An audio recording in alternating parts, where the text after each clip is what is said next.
Oh, I didn't put my headphones on. It says this meeting is being live streamed. Yeah, it says setting up your meeting for YouTube Live. It's redirecting to YouTube and Oh, I didn't put my headphones on. yeah, it's live. All right, let's go. We gotta go.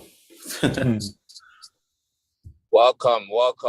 Good morning, good afternoon, and good evening. Welcome to the Factz podcast, man. So it's been a very interesting week, lots of ups and downs. Mm-hmm. I don't know what you Especially if you're a Chelsea fan. God damn it. It's been downhill. Not even down. It's been downhill. Down, baby. Up, my baby. But listen, man, we got the full squad in the building. You know, Jack couldn't make it today, but he will. I think he might appear later. Who knows? But he's here in spirit. Go ahead and hit the like button. Go ahead and hit the share button. You know, share with your friends, your family, your colleagues. You know what I mean? Focus on the socials, the Twitter, Instagram, TikTok. You know, focus on TikTok. You know what I mean? When you hear BK saying some funny ass shit on there, reuse the sound and create a video for us. Create a challenge. You get me? When we post on TikTok, we're gonna create challenges, man. We're gonna take this to a whole nother level. So where should we start? Should we start top of the table, or should we start with the relegation? I think, listen, personally, I think we should start with the $600 million men. Pause. Because the mid-table boys. the mid-table. It's crazy. Yeah, because it's about that time. Because what's going on? Like, we're 23 weeks in, you're 10th, and Liverpool look like they're gonna get top 6 over you. Liverpool. Yeah. So yeah. Just explain. Listen, just tell us how you felt about that game first. Let's hear from yours. Let's just hear. Which one? We doing Dortmund first, or we doing do you know what it is? Because the Dortmund's half time, so you can talk about that later. Let's talk about because you lost at home. Yeah. Southampton game? Southampton, because they lost at Southampton, home. Man. Man, fuck Chelsea, bro. That's some bastards, man. Chelsea are some bastards. Them niggas. But it's the thing, right? With Chelsea. And that lineup, man, I don't know what Graham Potter is smoking over there. Why would you want to put out that lineup to face Southampton? Nigga, this is the Premier League. Ain't no easy game in the Premier League. Talking about you trying to rest players. The only person I can accept to rest is Thiago Silva. Because we just came from playing Champions League and then boom, Premier League. I get it. Rest Thiago Silva. But the rest, they got to play, man. They got to play. But honestly, I don't even think if Reece James and them were playing, so I don't even think that's going to be a different result. I don't know, man. That's just how I'm feeling with Chelsea right now. Everything we do is just shit. It's complete shit. Complete shit. But Potter going to have to figure it out ASAP, man. Because like I said last week, he's in trouble. That man in trouble. He continue like he's lucky Roman not there. If Roman was there, that nigga would have pulled up in a helicopter. Like check him out. Say, when the helicopter landed, you know what's going on. You know what's going on. I definitely think he's lucky that Todd Bowley is his new manager. I think Bowley is trying to be more of a patient owner, than Abramovich, or maybe it's just this is the first manager he appointed. He doesn't want it to be like a failure off the jump. But yeah, I feel like if it was in the Abramovich era, Potter would have been out a while ago, because I think they only have 2 wins in I think it's 15 games or something like that. Yeah, 2 wins or some silly shit like that. It's crazy. Against Crystal Palace and some shit. Some silly. But you know what really made, because I already knew that this season is terrible, but what really made me mad was because that going into the game, I had I had hope because the Champions League game against Dortmund, the performance was better. We still lost, but the performance was better. So I'm thinking, cool. Against Southampton, they're bottom there in the relegation zone. Bro, they have no we about manager. to get this win. No, but that nigga who was a manager was pissing me off. I ain't gonna lie to you guys. That guy was annoying. They had no manager. Bro, Like, that man. That that nigga came in a suit. That nigga, he went to Goodwill or some shit to go rent that suit out. That man came ready. He went that job. But like, okay, but then it's like, bro, like obviously, I heard Aspilicueta got injured, so injured. I hope he's. That nigga got kicked. He got kicked in the face. No, but I don't know. No, I don't know. Innit? Like I just saw the tweet and I was like, oh damn, something must have happened. Nah, he got kicked. He got kicked in the face. Yeah. How was that not a red card, though? How was that not a red card? Come on, man. This is what I'm talking about. But like, I mean, did you see it? No, but Lulu. Okay, wait. I saw it, but yeah, I mean, he was trying to do a bicycle kick, bro. I don't think you can give a red card for that. But listen to this, right?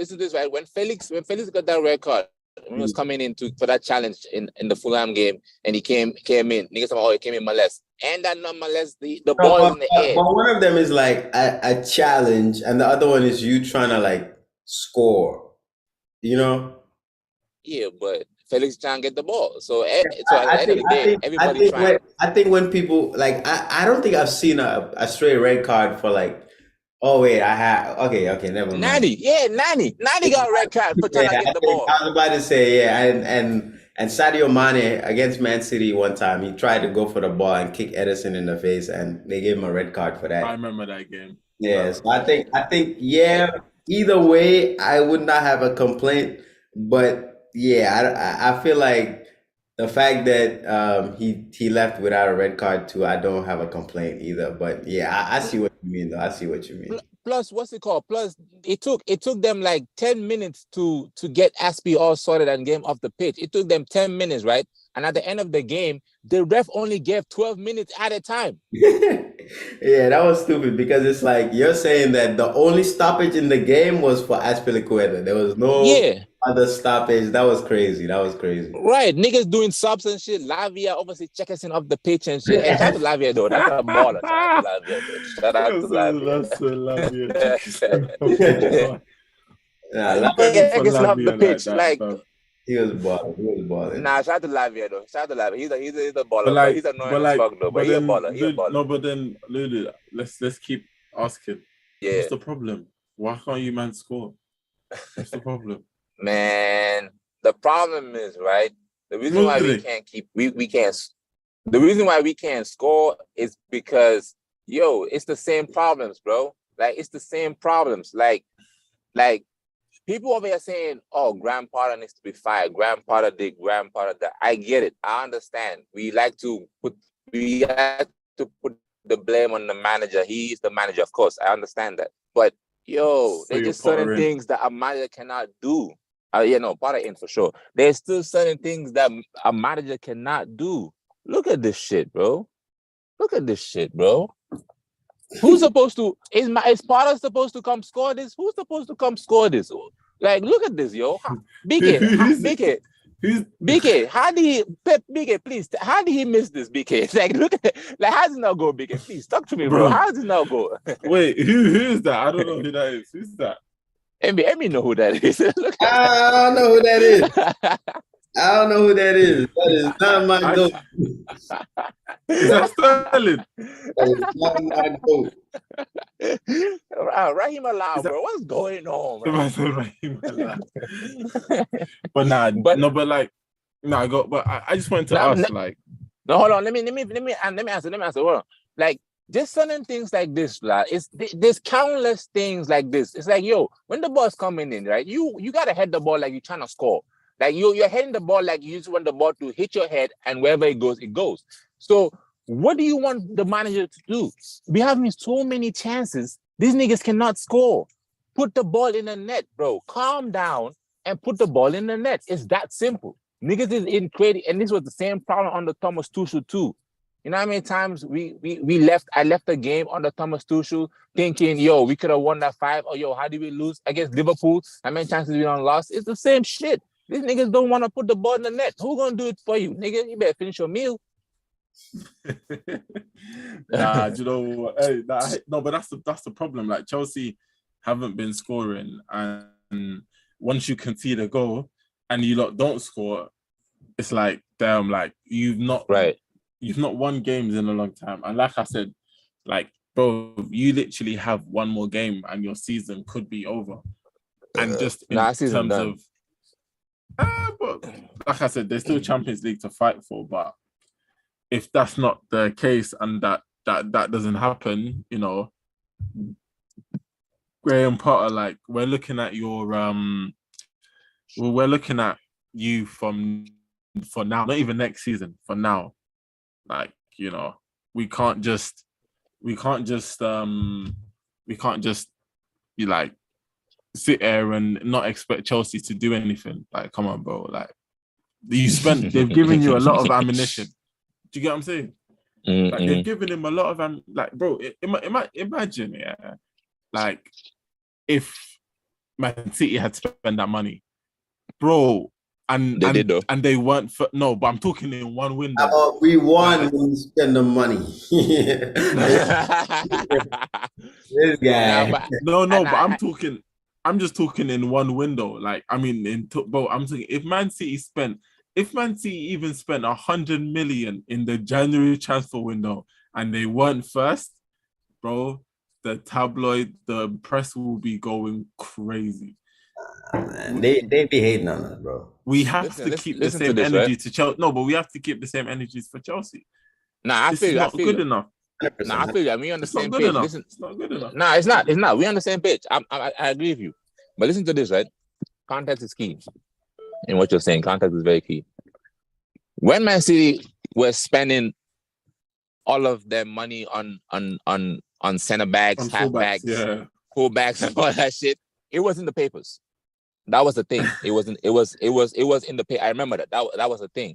But listen to this with Chelsea though. Now let's bring it back to Chelsea with the 600 mil. I always hear 600 mil. Crap. Man United are about to be bought by some Arab niggas.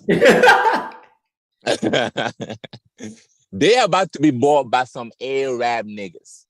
Man City are pissed off. They about to go crazy in the summer. There's a lot of shit that needs to be reshuffled in Man City, right? Arsenal, we don't know if they're going to win it, but let's say they do win it and they go back in Champions League, they're going to be in the market. We are going to be in the Champions League. That's for sure. No, that's for sure, right? Exactly. Look at it. Sure. You're going to be in the market to buy players. Real Madrid, they're going to be in the market. Barcelona, they're still broke. I don't know what the fuck going on in Barcelona, but Barcelona broke. But they always find a way to bring players in, so they're gonna be in the market. Yeah. You see what I'm saying, right? So now, if I'm Chelsea and last summer, right? Let's get it in early. So I don't understand what's the confusion. You know what I mean? Like last summer, when Todd Bowley was trying to buy all the players for Thomas Tuchel. Fam, Barca came and took all our players. All them players you seen in Barca is literally our players. So January coming, of course, we're going to go spend 600. That's not the problem. The problem is we still have dead weight still in the squad. And they cannot move on until the summertime. Unfortunately, that's the rules. If they could leave right now, nigga. Names. We need names. Who? Okay, names, huh? Okay. Well, you already know how I feel about Hakim Ziyech. You know what I mean? He's I fuck with him as a player, but they're not working out at Chelsea. It's not like Ziyech.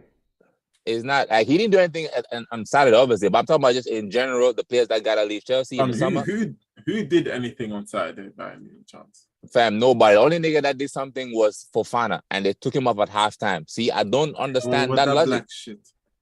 Oh.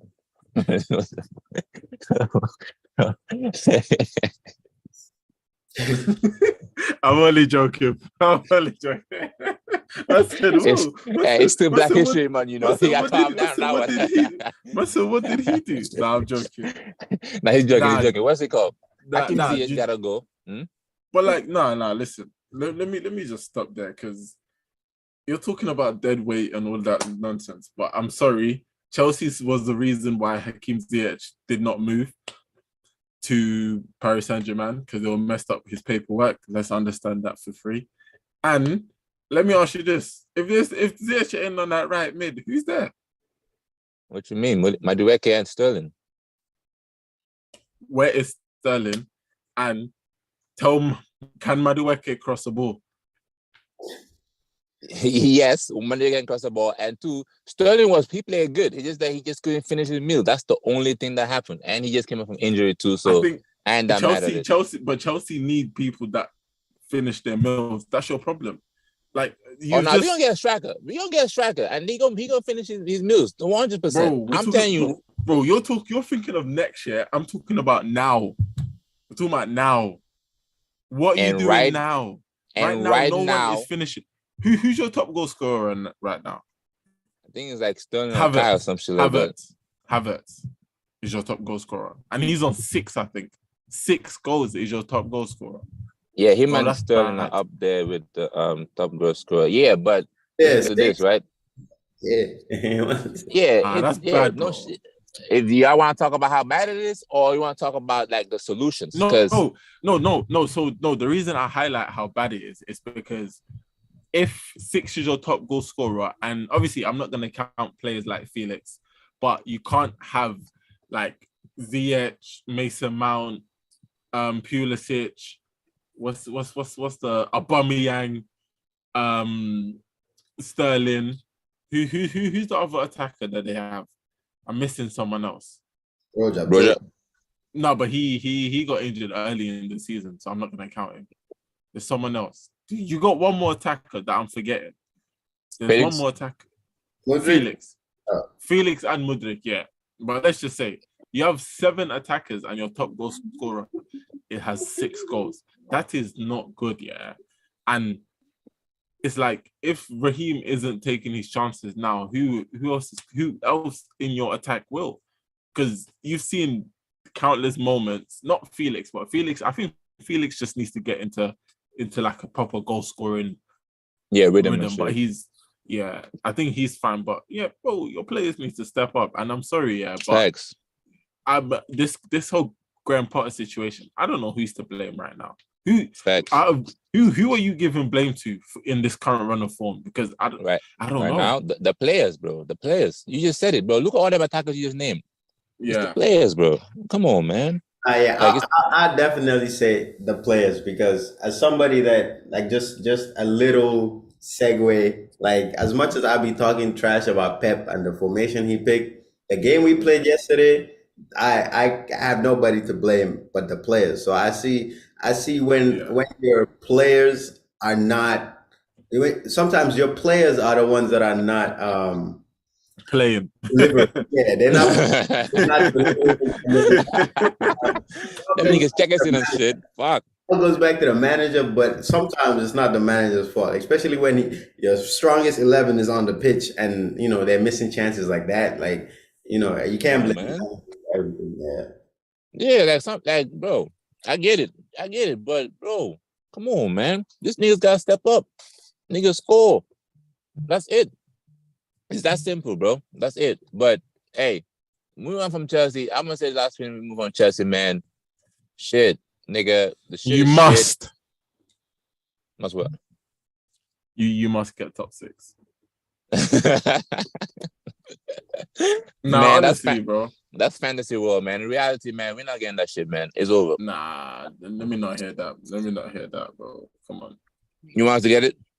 You must. Chelsea, go get top 6 because BK said we must get it, and I agree with him. But in the reality, we ain't gonna get that shit. I ain't gonna put my hopes up like that. Come on, man. Say come on, Blues, real quick. Let's hear. Nah, if you don't, it's a fail. It's a fail this season. Nah, but top 6, you're only 7 points away from Fulham with a game in hand. I think you can definitely make top 6. No, we can, but their next about reality. Game is Tottenham away. Look at that. We play Tottenham. I feel like Tottenham, except if it was Man City, I would not, say anything. But Tottenham, they're the perfect team for Chelsea to bounce, because Chelsea have historically always had Like when it comes down to crunch time against Tottenham, Chelsea always come out with a result. So I That's think true. they might get something from this game. Fam, it's so bad. They're calling for Frank Lampard to come back. Nah, they should bring back Fat Frank. Shout out to Fat Frank, man. They did him dirty, the board. But Yeah. this is though, right? Ugh. That's crazy. You know why I can't be all the way that mad at Chelsea, though? I can't be all that mad at Chelsea because, yeah, this season is shit. It's a shit season for us. But the previous season, this past decades, we've been the Bowder of this league. We've been winning all the trophies. Ooh, We've been the Bowder. ooh. Nah, these Chelsea fans. So I can't be that mad, you know what I mean? You know, certain clubs, they go mad decades, they ain't win no trophy and shit. So I can't be that mad. Bro, suck yourself. Pep's first season, he was fighting for top 4. Like he was fighting to finish. We finished 4th place only on goal difference, and that was after the full season. So I think Context. I think Graham Potter, they gotta give him a full season at least to see where. Nah, man. He came late. He came late in the season. No, that's facts. He came late in the season, though. He came late. Pep came at the start of the season. Yeah. Come on now. Context. And when Pep came, Pep didn't come when your in-house was like shit and stuff like that. Okay, all right. I was giving you a little thing to feed off. You're getting too far. You're going too far. Help me, City Blues. We all Blues now. Come on now. Hey, man, let's move. Let's get out of here, man. Let's get out of here. Let's go to let's get out of it. Bro, Chelsea, all I'm saying is make sure you get top 6. Because if you don't, with the money Man United are about to get injected in them, hey, good luck. Oh, please. Nigga, no one is worried about Manchester United and that era money, nigga. They need to call the British. That's a lot of money they're getting, bro. Trust me. It's a lot of money they're getting. Like, it's not cheap.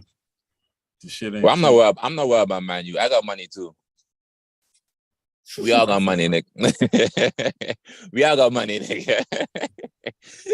And they gotta fix their pool before the players start going over there and shit. They gotta fix that facility. What the hell? Ain't nobody trying to go and play Nintendo. You gotta fix your pool first. We got a pool. Listen, we can move on to the Arsenal. You over there talking. You know you're the only club that don't have money for real. Let's move over to Arsenal. You don't have money. You gotta be careful. You. Why are you fucking watching, fam? Listen. Nigga asked us about 600 million. They say, why are you fucking watching? Listen, we have some money, innit? You know what I'm saying?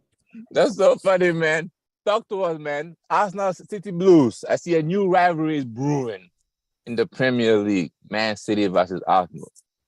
What's going on? How was the feeling? It's not right. It's not a rivalry, bro. I mean, y'all both been terrorists, no? He won the game. I'll let him speak first about the game.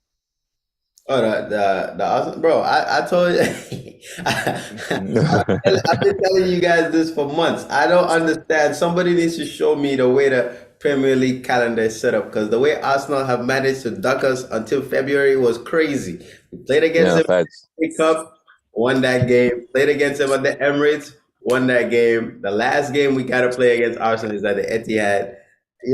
I think when it comes down to it, Arsenal they have shown they have what it takes to win the title for sure. Like they've shown it. I can see them going on a long run, and the only way we'll keep up with them is if we win all our games. Because if we keep it at 100, Arsenal this season they've found a way, except like the last game, Brentford and Everton. Those were like just anomalies, but they've always found a way to come out of the game with a win, always. So I think for us to get the best chance of keeping up this title race, we have to win all our games until we play Arsenal at the Etihad. And And I'm confident in that game. I'm more confident in that game than I am in all our other games because Then the little boys.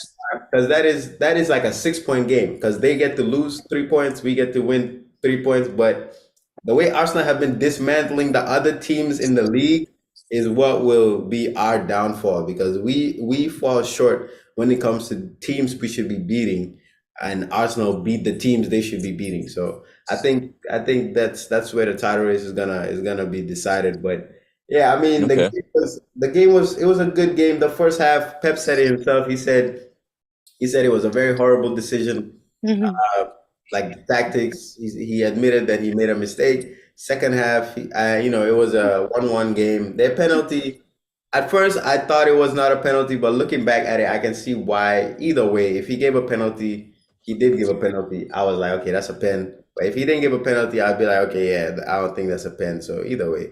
But second half, Pep finally came to his senses, changed it back to a 4-3-3. And although Arsenal had more possession in the game, we only had about 35% possession. I think we controlled what we could in that game after we changed the formation. And that's why I think a back four is way more solid than a back three. When we play a back four, we have more balance, and I think it helps with the defense and the offense. But a back three, it only helps with offense. So when you're defending against counters, when you're defending against transitions, we always concede. So I was hoping that Arsenal game would be a catalyst for Pep to just move back to 4-3-3. But what does he do against Nottingham Forest? Goes back to a three at the back formation. So I don't know what he needs because some of the stuff, like I'm complaining about it. I've been complaining about it for a couple months now, but it's like it's clear. We played against Arsenal with three at the back formation. First half was horrible. He switched to 4-3-3. We won the game. Haaland scored 25 goals playing in a 4-3-3 at the beginning of the season. So, like, why are you forcing this formation? Clearly, we have Ruben Diaz is back, Laporte is back. We have Ake and Kyle Walker. You can play Ruben Diaz, Laporte as your center backs, Ake as your Yeah. left back, Kyle Walker as your right back. That is not.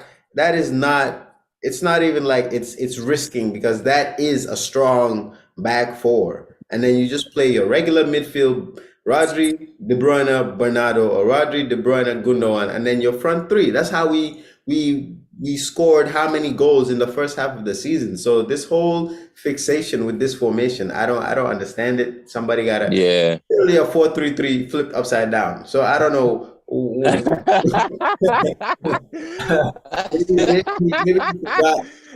he forgot which part of the pitch he's on, but like, yeah, I need him to go back The to six upside down is a 9 now. man. Pep on some Drake moves. Go back Some to Drake vibes. But yeah, What's it called? I think like yeah, my last thing, the Arsenal game, we showed that, against teams our level, we can still, come out as on top, but we fumbled a bag against Nottingham Forest, and it showed again Yeah. that these little teams, we just giving them more and more confidence to play the way they play against us because they know they can leave with a result. So we need to fix that for sure. Yeah, But because it never always been like that. It never it didn't used to be like that. It used to be like these games. Okay, City days don't clean up, but this season, like you said, do you know yeah, what it is? it's like I that. think. Sorry, I think I think yeah, it's the lack of. I think it's the lack of fullbacks, and I know you're thinking what, but I think because Kyle Walker's not the same as he used to be, and you've let Cancelo go, I think he's missing that extra because I think even you're seeing Bernardo Silva left back. It's kind of making me think he's missing that winger, not that winger, that fullback that offers him creativity. Yeah. And Yeah. I think you use because I don't know, like I always said, like why did Pep want Cucurella? Why did Pep insist on the left back? Why did Yeah. Pep play what's his name? So at the first half of the season, I saw he was playing Cancelo more or less like a left mid or something like that. Yeah. Yeah. He was trying to like cover for that fullback area and right now, let me ask you this and be like, would you say is that the next obviously you might say you might want a winger, but is the next area problem you think in your team at fullback, or is it maybe in midfield with the rumors of Bernardo cutting and Gundogan obviously leaving, and you maybe not thinking Phillips is not up for it? Or I think we gotta focus on the fullbacks for sure. I think that should be our main focus is the fullbacks. yeah, Fullbacks. Yeah, 100%. Yeah, I Yeah. remember y'all being linked to Reece James before he signed.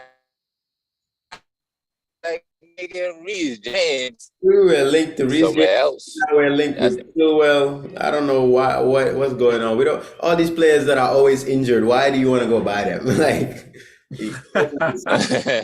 Hey, you Man should go for City. Trent. You have to get Trent. I feel like Trent would be perfect for Man City. Trent will never come to Man City, bro. yeah, Man, money talks. I mean, Steven Gerrard wanted to leave. I remember when Gerrard wanted to come to Chelsea. I remember that. Oh shit. Nah, I he was, said Steven Gerrard.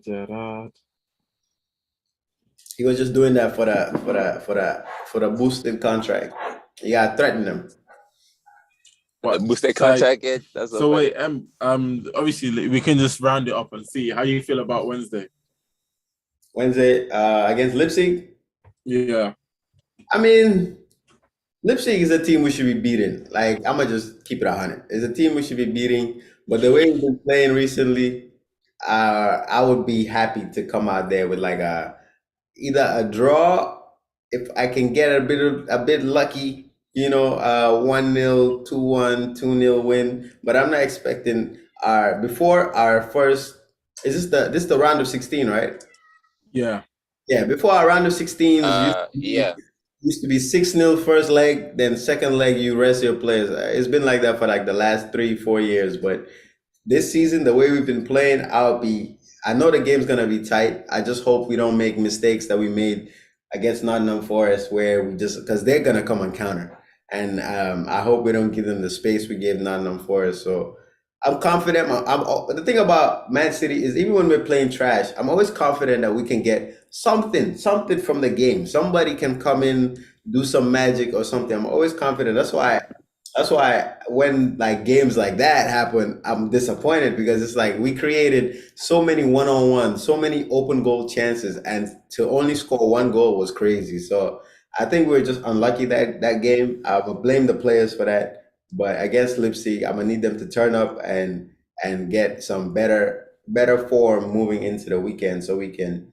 Because right now, as much as I would love to, Champions League is always something I want to win for sure. Always, like the last couple of years, I've been even saying I would rather sacrifice the Premier League for Champions League.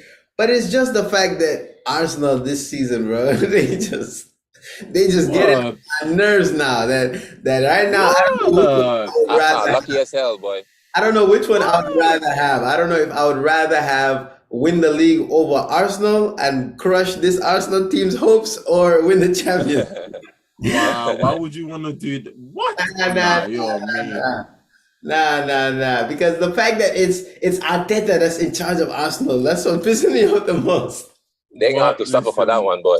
Oh man, yeah. Listen, yeah. I'm torn between the two. All we're doing is just playing football, innit? So that Man game was not football. That was an emotional roller coaster. Them niggas was wasting time at when the score was when Arsenal took the lead at 1. Them niggas they were wasting time like a motherfucker. They were in there yelling too. It was so emotional. I was like, damn, them niggas need this Premier League. Nah, they were wasting time, man. Fuck it, bro. Listen, yeah.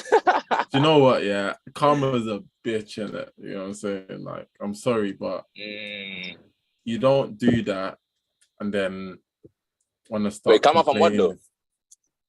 Nah, like because Emi Martin, bro, like against the Village.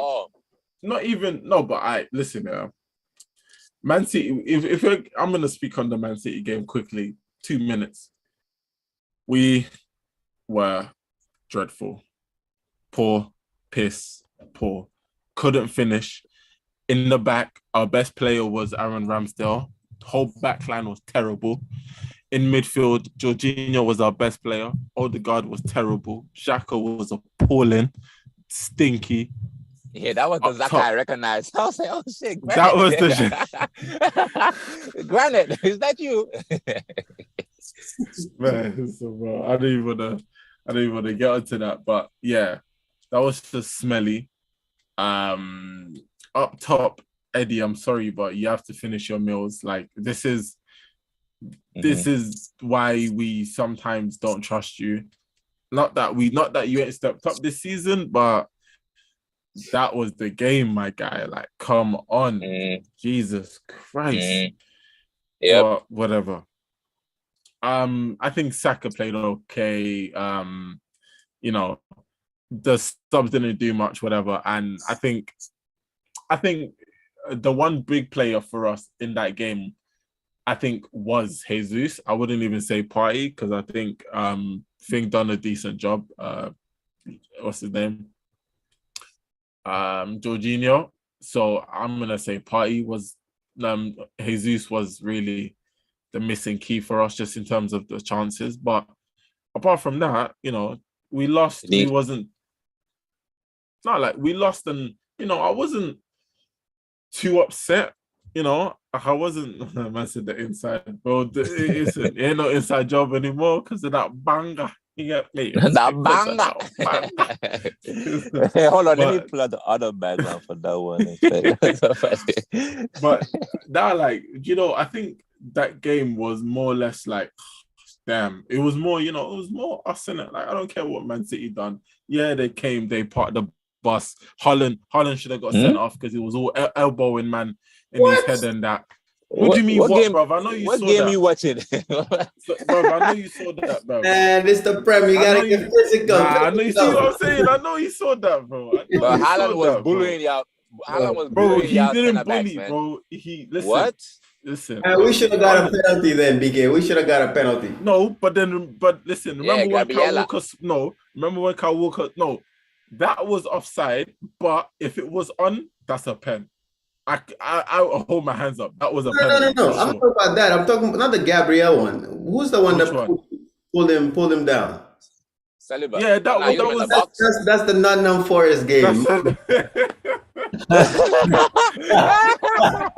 My bad. That's hilarious. My bad. Deja vu. I was thinking, I was like, what other goal did we do, bro? Oh man. But nah. That's what's it called? That's Forest, not London. Yeah. But nah, anyways, after that Man City game, it was, you know, I think Aston Villa was very, very tough. And guys, I'll say this first. I have a couple of questions I have a couple of pointers for the Man City game, because we brushing over that shit, and that was a good game. That was a good game. It was a good game because I feel like, you know, I feel like I said, yeah, it was annoying because we gave them the goals. Like, I know Emi's gonna be like, what do you mean? But I'm sorry, like, you didn't do nothing yet again. Like, I'm upset with us rather than you lot. You came to us, you didn't offer us anything, bro. Like, let's be real. What did that Kevin De Bruyne, bro, they did, okay, let me ask you this, yeah. Bar the Kevin, apart from, when the first goal came in, what did they do to us? Tell me, what was the moment you say City had? There was a lot from Grealish, a lot. A lot from Grealish. Yeah, Grealish stepped up for sure, heavy. One had a great game against Arsenal. Bro, that midfield, we owned that midfield for majority of the game. Bro, you owned that midfield because we only had one midfielder. Bro, Odegaard was horrible. Yeah, because Xhaka was terrible. Because we played good. That's why. Because Man City did that, yeah. I think the only player that you can say played bad and we didn't really have anything to do with was Nketiah. Nketiah could have scored like 3 goals, but he was missing the target. But other than that, like Saka, Ake kept him quiet. When Bernardo was there, Saka was kind of shaking him up, but Ake kept quiet. Martinelli was kept quiet. Odegaard was, you said he was bad. He was kept quiet. And your fullbacks weren't really, offering. Tomiyasu was under pressure, gave us that free goal. And then the 2 goals. Yeah, I think we had a good game. I wouldn't say it was our best game. Yeah, I know what you're saying. We didn't control the game, but against your title challengers, like you're not gonna just come and boss the game. I think it was a balance. Yeah, I do think we offered a lot in that game. No, for but that's the thing, sure. yeah. And No, but go on. that's the thing, yeah. I'm not sitting here saying you didn't offer nothing, but I have to look at that game. I look at the scoreline. The scoreline was flattering as hell. Like, I'm sorry, 3-1 was flattering. You know this. Like, at best, It's flattering. What you mean? at It's best, it flattering. was a 1-1. You know what I mean, bro? 1-1. Then that penalty was flattering too. No, but that's the thing. No, that penalty, yeah, that penalty is a pen. That pen. That penalty is a pen, yeah. But it's Gabriella, that nigga back. But no. We're not talking about that. He's talking about our penalty. Yeah. Oh. Which one was that one again? Oh, that one, the Edison one. Yeah, the Edison. Yeah. But, yeah. I know what you're saying. It's a pen, but you're saying you're trying to discount our goals, but then you want to leave a penalty. No. I'm not discount. No, it's not about discounting. It's like I don't think you came and bossed the game and done nothing. Honestly, bro, you came. You had moments. You took your chances. We could have been 1-0 up if Eddie took his chances. We could have been 2-0 up if our players took their chances. It was just a matter of you took your chances. Simple as. Because that finished by Kevin. No one is doing that finish. No one. Nobody on that pitch, yeah, from either side. I can't lie. Mahrez is skying that. Everyone's skying that. Everybody. Mahrez did, bro. Last week, I forgot to mention Mahrez. He's got a crazy chance. I mean, you saw that one? I'm saying, bro, we've been missing so many crazy chances. But okay, the Grealish goal was a good goal. That was a good goal. That's it. The pair boys, they combined for that one. Was your mistake. Like, you gotta give us that. Like, yeah, but what Tomiyasu doing? Well, but also, I mean, they were pressuring Tomiyasu. He could have just kicked it out. But they were pressuring him, though. Yeah. The third goal. Yeah, right now, BK, if we won 3-1. What do you mean? Nah, but I get what you're saying. Nah, I'm not saying. I understand what you're saying too. Y'all played home. You guys had more. I think you guys had more shots than us. You had more possession than us. But yeah, we took our chances. That's what I'm saying. That's like the complete opposite of our game. Xhaka, bro. You didn't take our game. Yo, can I just I know we kind of Lulu. This is your fault, yeah. But this is like. I am not a hater in it, yeah. I just want my club to be better in it. Let me just get the picture up. This is why I can never back him. Hold on. Look at this. That's why I can bring it back. I knew he wasn't done. What's this? Look at this. Oh, yeah. So who's on the ball right here? Look at this. This is the 70th minute, yeah. Who's that? That's Granite on the ball. We've caught Man City. We've caught them, yeah. Even though they have 6 men there, but we've caught them short. All he has to do is slide this ball to Martinelli or Nketiah. It's up to him. It doesn't matter. This guy had 2 options. What did he do? Dilly-dallies. Dilly-dally. Then Man City got back into possession. And then, hold on, I have one more because I just like... It was the shot, the one that he could have shot. No, bro, it's not even that. The one that he could have shot past the ball. You are not a shooter. We move. We move. You're the driver. You're the shooter, Nick. The next one, yeah. The next one is off topic, but this goes back to this is the Aston Villa game, yeah. Who in this shot should be pressuring the ball with the guy with the ball? Who? Wait, where's the ball? Where's the ball? Okay, the ball. The one right there on the left. The one on the left. Closest to the ref? Yeah, the one closest to the left. MB, who should go press that guy with the ball? Who? I would say, yeah, it's gotta be Xhaka or who's that on the far right? The far right, that's Martinelli. Yeah, one of them. No, okay, cool. In this position, yeah, in this goal, the ball carrier runs straight literally straight. No one presses them. Nobody.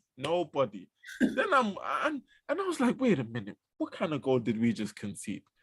I play it back. I say, Xhaka, you are the closest person to the player. And then on top of that, in the same move, he miskicks the ball. Fair enough, a miskick's a miskick. It happens, whatever.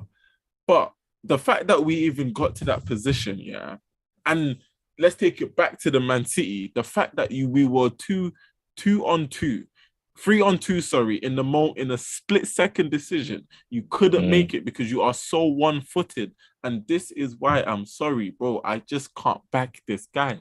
And he's good squad player, but just for us to continue, he can't be our starting midfielder. Like it just can't be. Like it just can't be, bro. Longevity-wise, it's just even this season. Like I'm sorry. Like I was thinking we need a midfielder. Like every time we do videos and transfers and stuff, everyone asks me, "What do you want?" I say, "I need a midfielder and I need a right back." Yeah, again, situations. Yeah, against Man City, bro.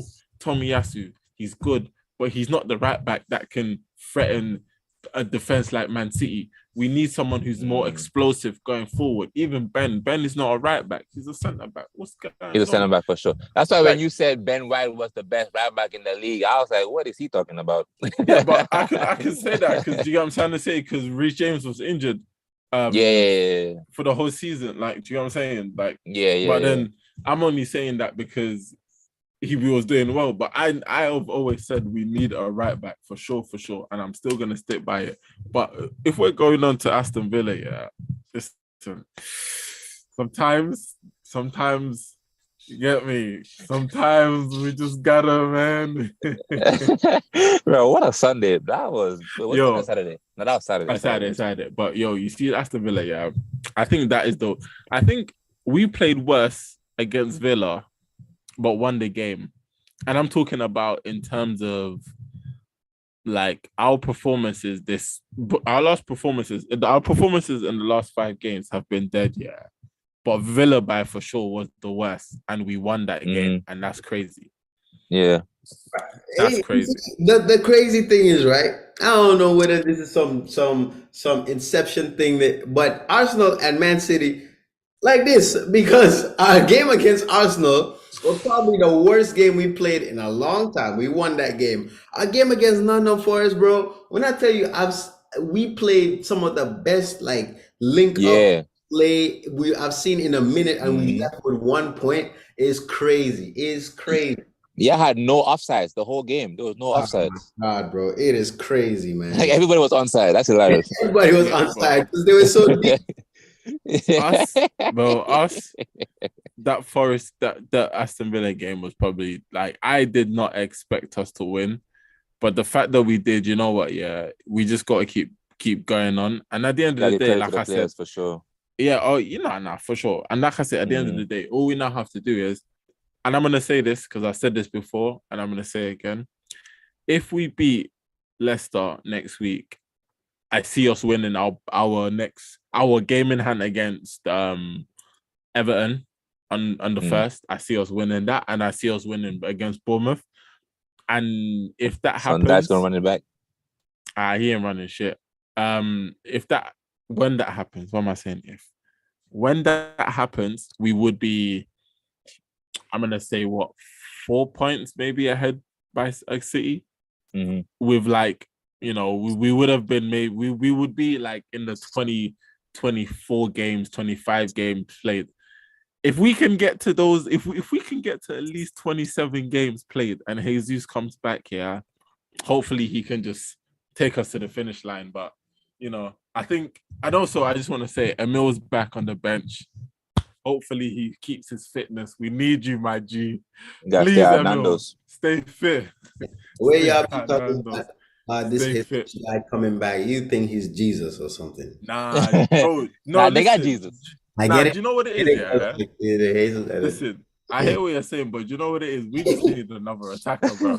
Like, they need another Jesus. They need Moses, bro. Like, do you know what it is? Yeah, it's like if our competition is Haaland, who's on 27 goals already, we need all the attackers we could get. Bro, is it crazy? Like, crazy that I can see somebody coming and overtaking Haaland. because this guy hasn't scored in like, bro. I can see the way this is February. Nah, I don't see that happening. I don't see it, MB. I don't see it, man. Bro, Haaland was on 24 goals after 18 games. He's now on 26 after 23. Yeah. Bro, okay. That's good. But he scored against Arsenal, though. He scored against Arsenal. He scored against Arsenal, but look at the chances he missed against Nottingham Forest.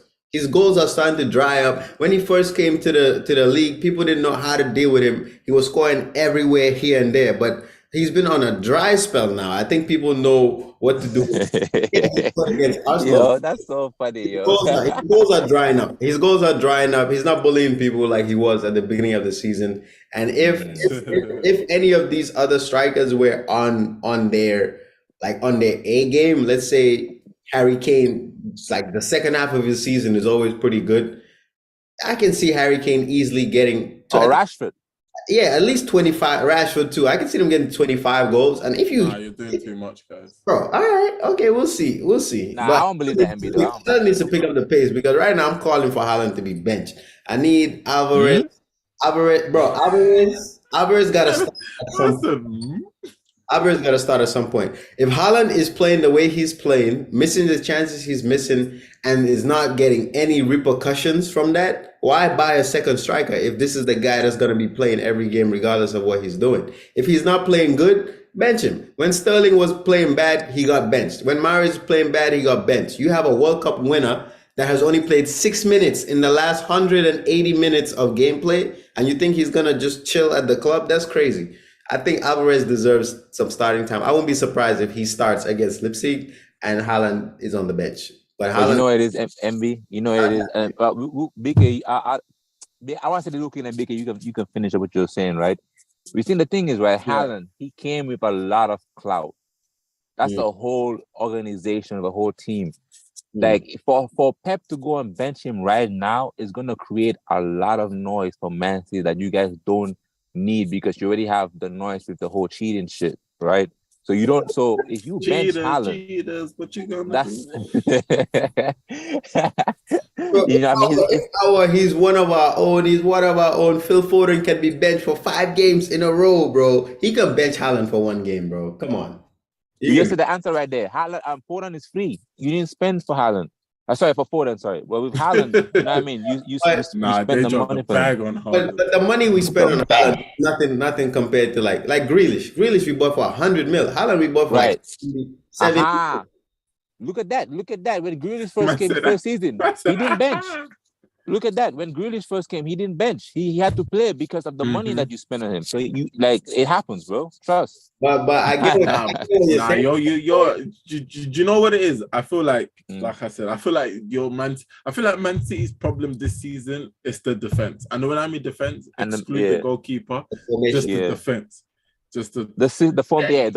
I guess you can say formation. I just think it's defense. Because playing 3 center backs, like it doesn't make. You have 4 center backs on the pitch at the same time. It makes no sense at all. So playing the modernized bro, you have no fullbacks. Like no, but the thing is, saying you have no fullbacks when we spent 12 million on Sergio Gomez, like at least give him. Not it. Bro, you don't know though. We literally have not seen this guy play. We have not seen this guy play. Okay, wait. Let me say something. Bro, Biggie, you would rather see Bernardo Silva play left back than a left back you just bought.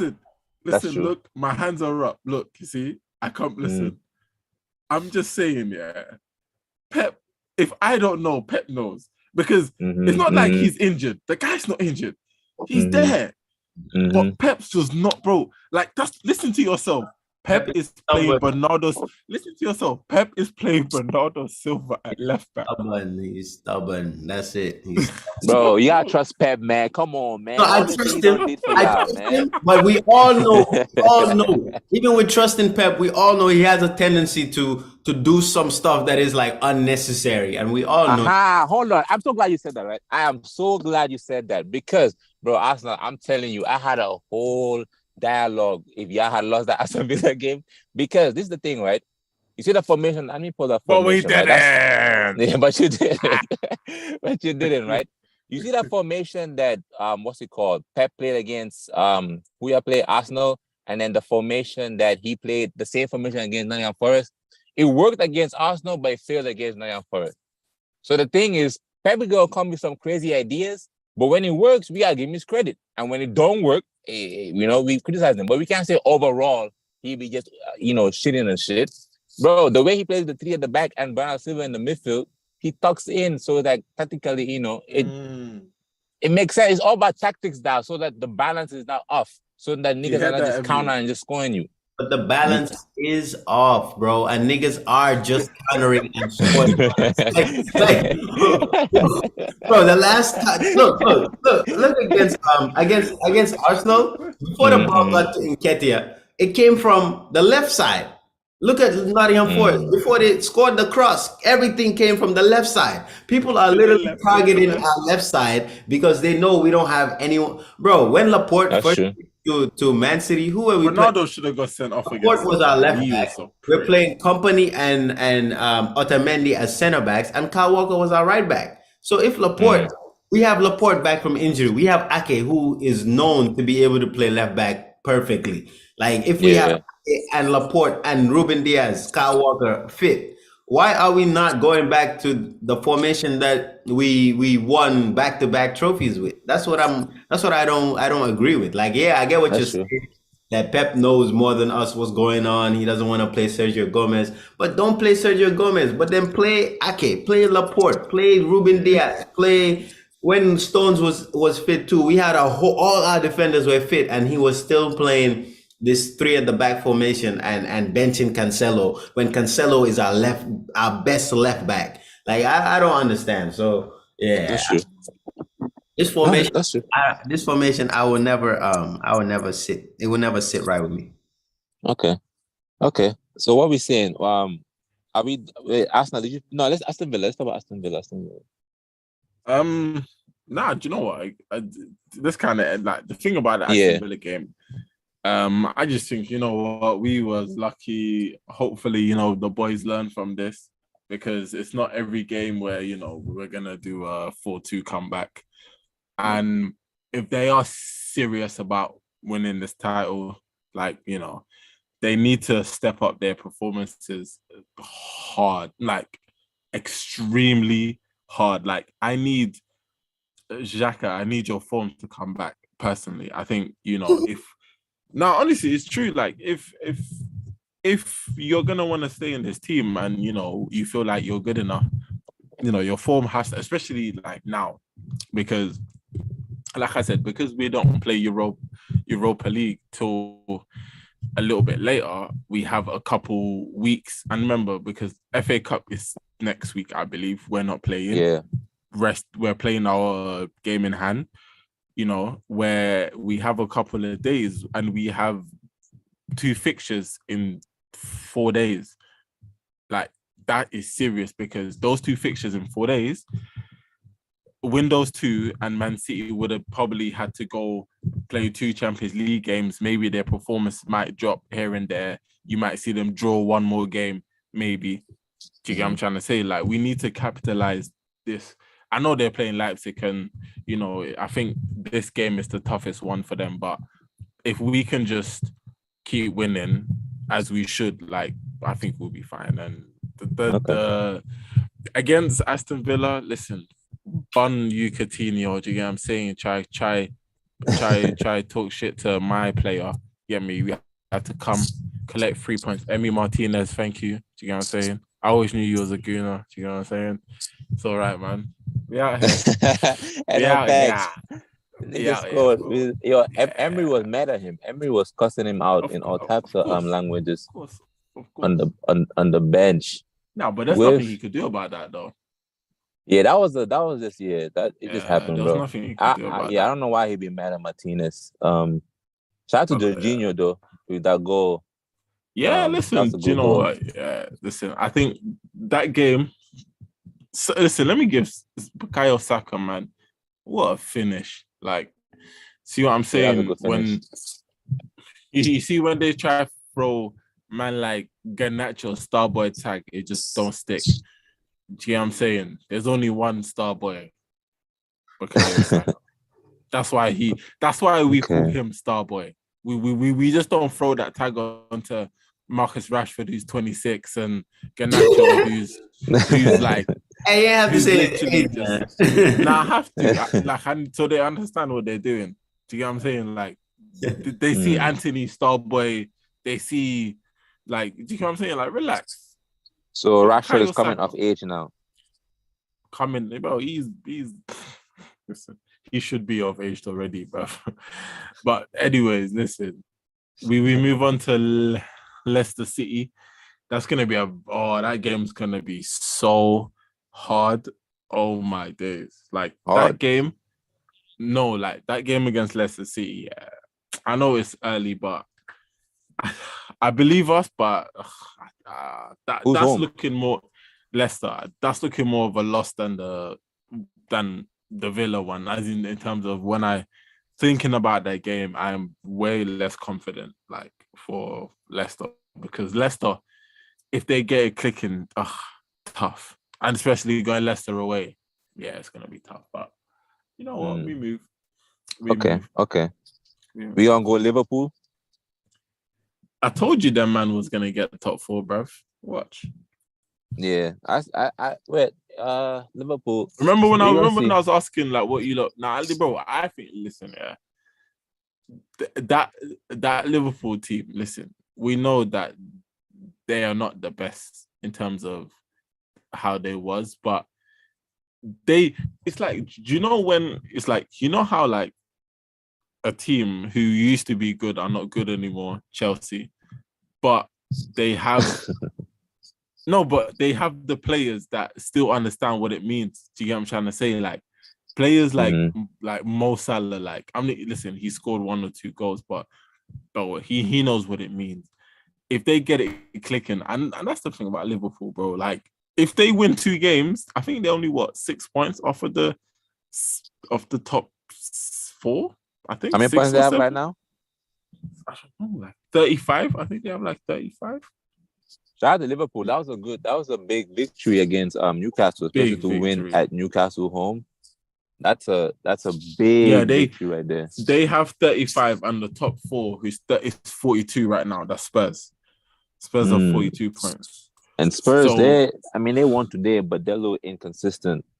Yeah, but Liverpool have 2 games in hand over them.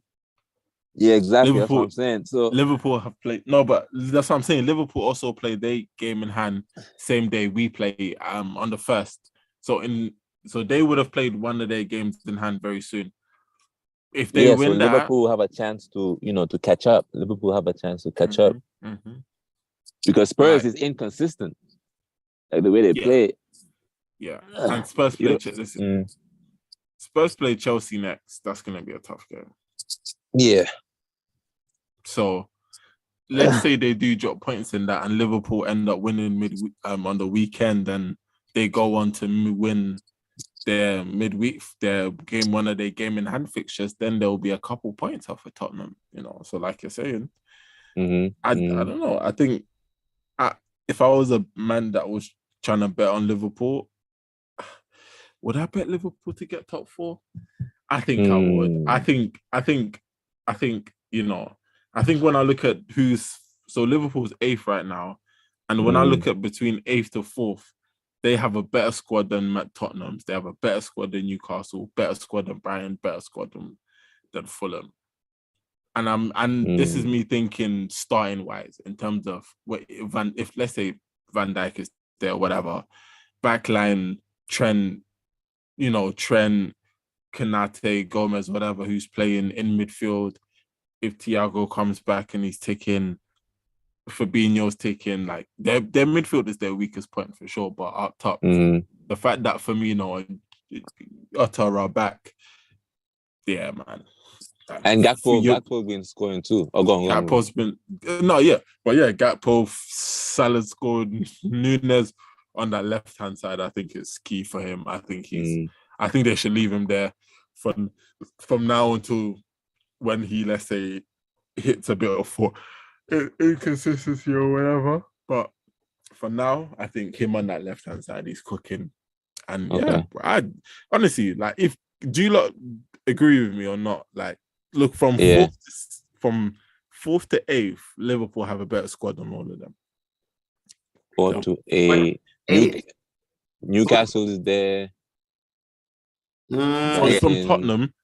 Yeah, So, I would say for Yeah. Yeah, they definitely have a better squad for them for sure. And Newcastle, it's high key chance. Yeah. And with Newcastle, it seems like their squad, they've been getting recent like injuries and unnecessary like suspensions and stuff. So that could be a case. I don't know about that. It's like better still. Really?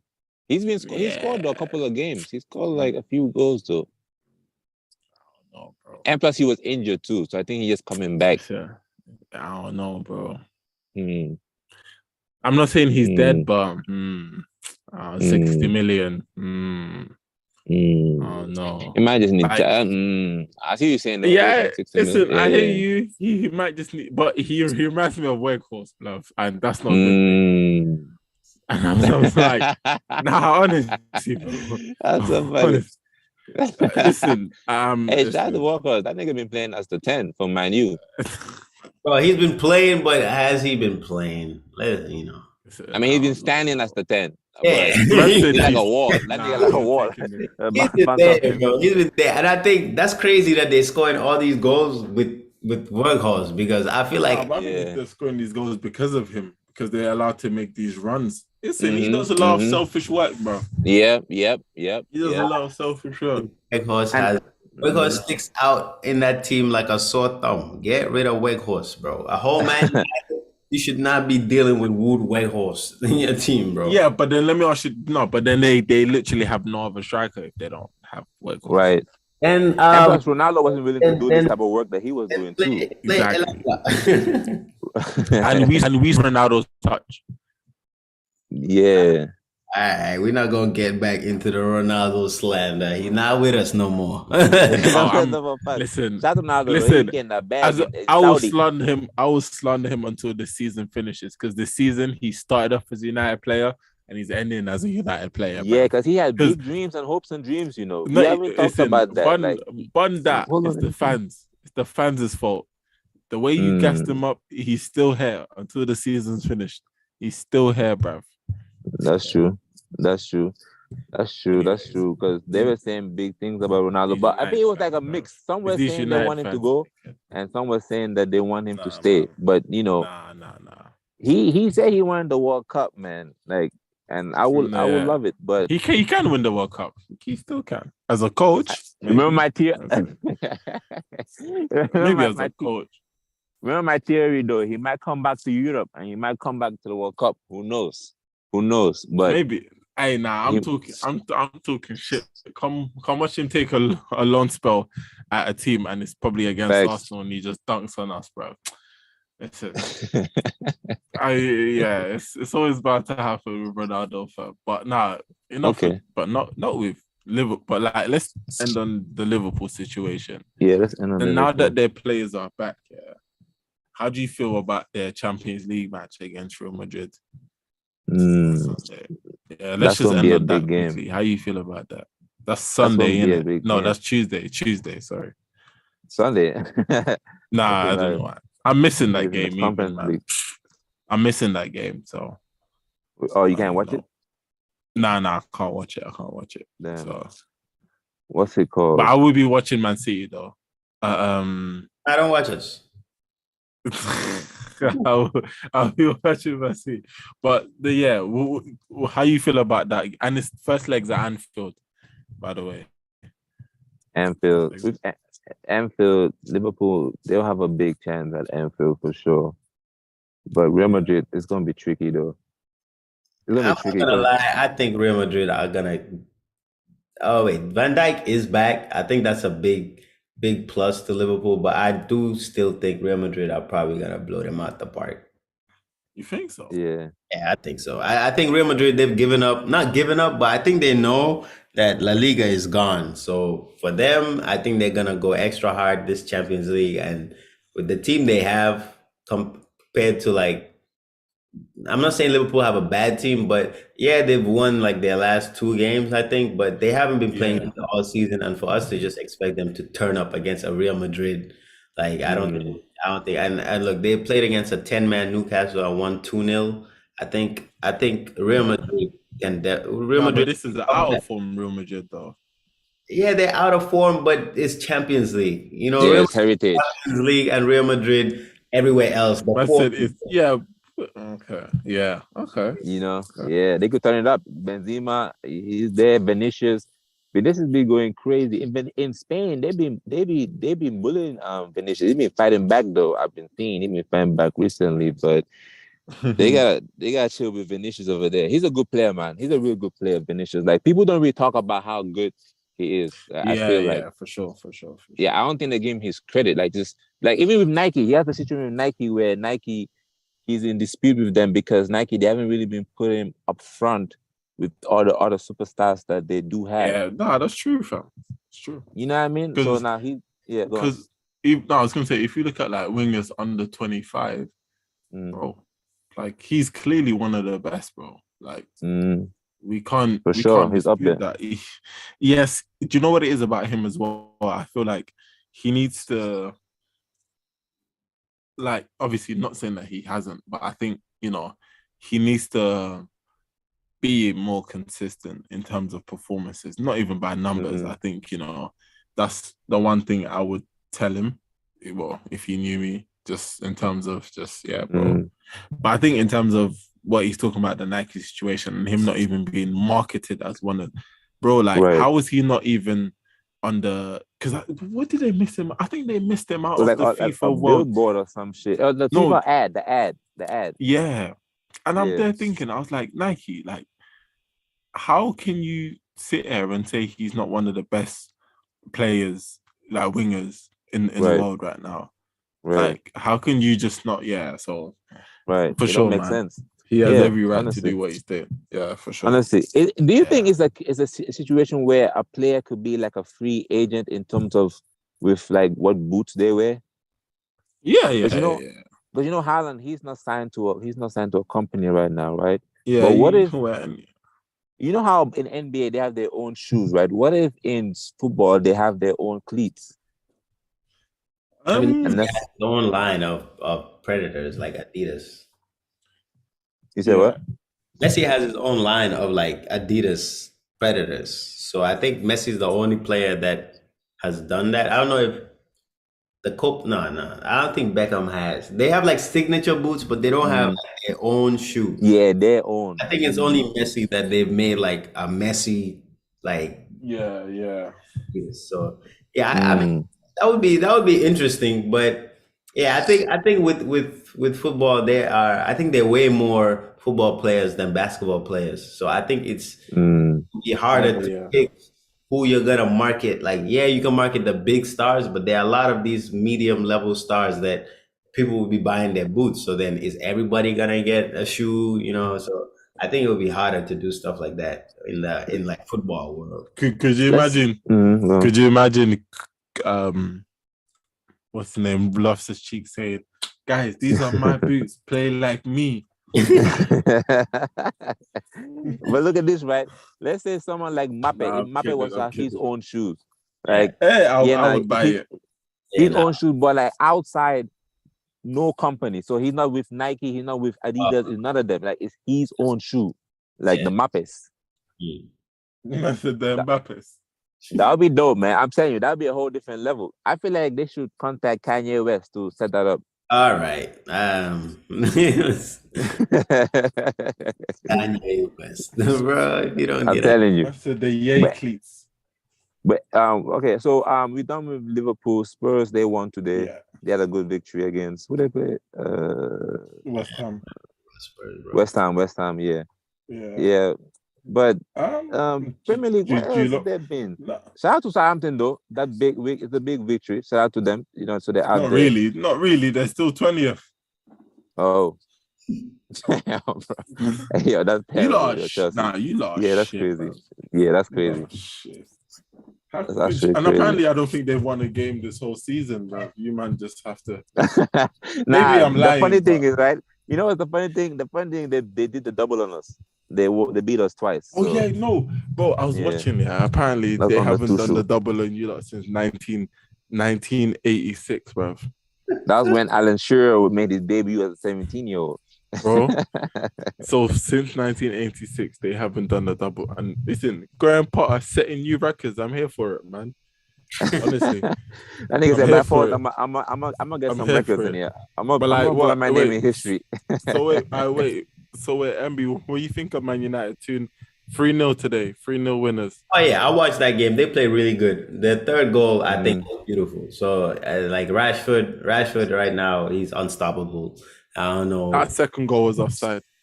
Yeah, Which one? honestly, if we The keep it second goal. everything like 100, that second goal, I don't know how they drew the lines and saw Yeah, offside because that's offside, that my looks G. so clear Mm. offside. But Lulu, did you not see it?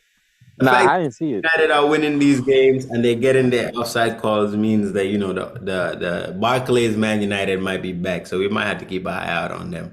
But Mm. yeah, And that'll this be Bro, dangerous with it's the Arab money coming in too. That'll be very dangerous. nah, it's gonna be great. But yeah, Like what? they played really good. I think United fans would be happy to see, obviously, Mm. Rashford getting 2 goals. He got some rest because they took him off early, but then I think they'll be happy to see and Sancho they get. kept a clean sheet. Yeah, they kept a clean sheet and Sancho back Yeah. on the score sheet. I think as a United fan, I'm pretty sure they have a lot to celebrate Be about. happy about. Yeah. Yeah, man. But Hey, but the real same, test but is on Thursday. Yeah, facts. Barca, like I said before we started the thing, I still think Barca are probably gonna win that game. Mm. Okay. But with Barca, it's tricky because they're missing players, and the way they play in that first game, that's why I'm a little bit shaky because the way they play in the first leg, I don't know, man. Yeah, I know. Yeah. Like Yeah. Lewandowski didn't. Also gotta think about it, like you're saying, Lewandowski didn't Mm, play that good. So, I think we're due a Lewandowski performance. If Lewandowski performs, mm, I think he can definitely be one of the shining lights for Barca in that game. It's just, he was quiet mm, at that game. Fati, I think he had a good game, but he didn't really mm, score. A lot of stuff didn't really go Barca's way. But I think if they do come out, I need to see Kessie in that midfield. The fact they took him from yeah. Milan, our best midfielder, and he's benching for Gavi, I need to see Kessie for Barcelona. I think Kessie is the perfect midfielder to play on Thursday. So I love to see Kessie started in that game. But yeah, this is the offside. I don't know if you like that's Rashford down there. Let me see. You can't really see the Mm, like you see they drew the line on Faz's hand. Like it's on his arm and mm, Rashford's boot is level with his arm. But they've said it multiple times that your arm is not counting when it comes to offsides. yeah. Yeah, I don't know Yeah, how the they fact do the that math. They keep doing that shit, onside bro. was crazy. So I don't know. It's one of These those refs, where it man. was it was very, very close. So I think, yeah, either way, but I think it was offside. I think it was offside. Yeah, man. These refs have been crazy. And if you look at, I saw this the other day. Look at with the refs where they're all from. They're all from these teams that they be supporting, man. Look at the area, bro. BK, talk to us, man. Where they at, bro? What's the area code? Ain't got nobody from London. Damn. Nah. So like it's like all the ones in the middle, Mm, that's the Midlands. Like, that's like that's Leicester and them, man. And then the mm, up north, the Northerners. They're all from mm. Manchester and Liverpool and Come on, yeah, man. It makes sense, bro. This all makes sense now, man. they're They all need to from the Greater Manchester area. well, people from London don't want to be a ref. How much do they make? Bro, Referees? there's They so make a lot of many money. London. There's so many London's refs from London. It's just the problem is they're black. Yeah, that makes sense. So The Prem, yep. Now that makes sense. That's what I was you trying to know, lead to. I gotta ask questions first, but it's clear and obvious, bro. There's some racist bro, shit. there's so many like refs in like non-league and all that Right. stuff. Come on, man, it's bare refs. They're just black in Yeah. it. So Yeah. can't happen. I feel like you gotta start with the board. The Premier League, they gotta have more black people in that board. Nah, the sweetest thing This is not even black one- people of no, color, bro. Of color, yeah, of color. Yeah. Not even black, bro. There's And Asian go on. refs out there. Hold on, yeah. There's bare. Listen, I Yes. think they've only been two black Premier League managers. Vieira and then that other guy. What was his name? Paul Ince. Is it Ince? Yeah. I think so. Did But he What are you talking manage the about right Premier League? now? Oh no, what's his name? Chris Hughton. the Premier League. Yeah, Chris Hughton. I think they said there's only been 2. So Company soon come. yeah, company Company coming 3. up next season. So, bro, the fact that and Yeah, then that'd be dope. with all of that, there has not been a single, since the Premier League started, an English manager has never won the Premier League. Because the English managers That's are crazy. not that good, bro. That is insane. Yeah, It's insane. So that's actually crazy. I think they definitely need to do something to. You know what it is? Oh, go on. I think they need to do something to try and Graham Potter to be the bring first. up colored people in positions of power in football, and you gotta do something with your countrymen, because that stat was crazy when I saw that. You let What's it called? Mourinho, Ferguson, all these people come Pep, all these people come and win, Mancini, all of them come and win trophies, but you don't have one English manager to win it. Yeah, I'm telling you, man. I'm telling you. You know what it is? That's why they implemented that rule. That's why they implemented that rule where you gotta have homegrown talent in your squad. Cause they know, bro. If they continue like that, there'll be barely be no English players, bro. Yeah, let's just be honest, bro. Like it's the thing. Like these countries, they like foreign things. Even America, they love foreign shit. So yeah. Nah, but wait. Okay, we must have this. But like, since we was kind of talking about United, let's talk about this takeover, innit? Like, let's hi. Listen, not even me, yeah. We're broke. How do you feel about being rich, guys? They're broke. Now you know what it is, Arsenal, right? Y'all not broke. Y'all have Kroenke. This is the Kroenke. He don't be wanting to really splash like that. Y'all got like a system going on. So yeah. It works, right? But with United, them niggas about to be bought by this nigga. His name like Ali Aladdin. By the way, I do have an expert on that. That's gonna fulfill us. Yeah, but just go on. Just go on. Okay. Yeah, Man U with the takeover. I mean, hey, I'm just saying this, man. You know what I mean? Life is funny, We have to be honest. Man United, they've been over here asking people about all the money you spending and shit. They're disturbing Man City, all money this, all money that. Gary Neville, how many times Gary Neville been ever complaining about people with money and the Qatarians, you know what I mean? So like, it's a good thing for United, they are gonna be happy about that shit, but y'all gotta pay for your sins though. Nah, the hypocrisy is crazy. The hypocrisy is crazy, bro. So the hypocrisy.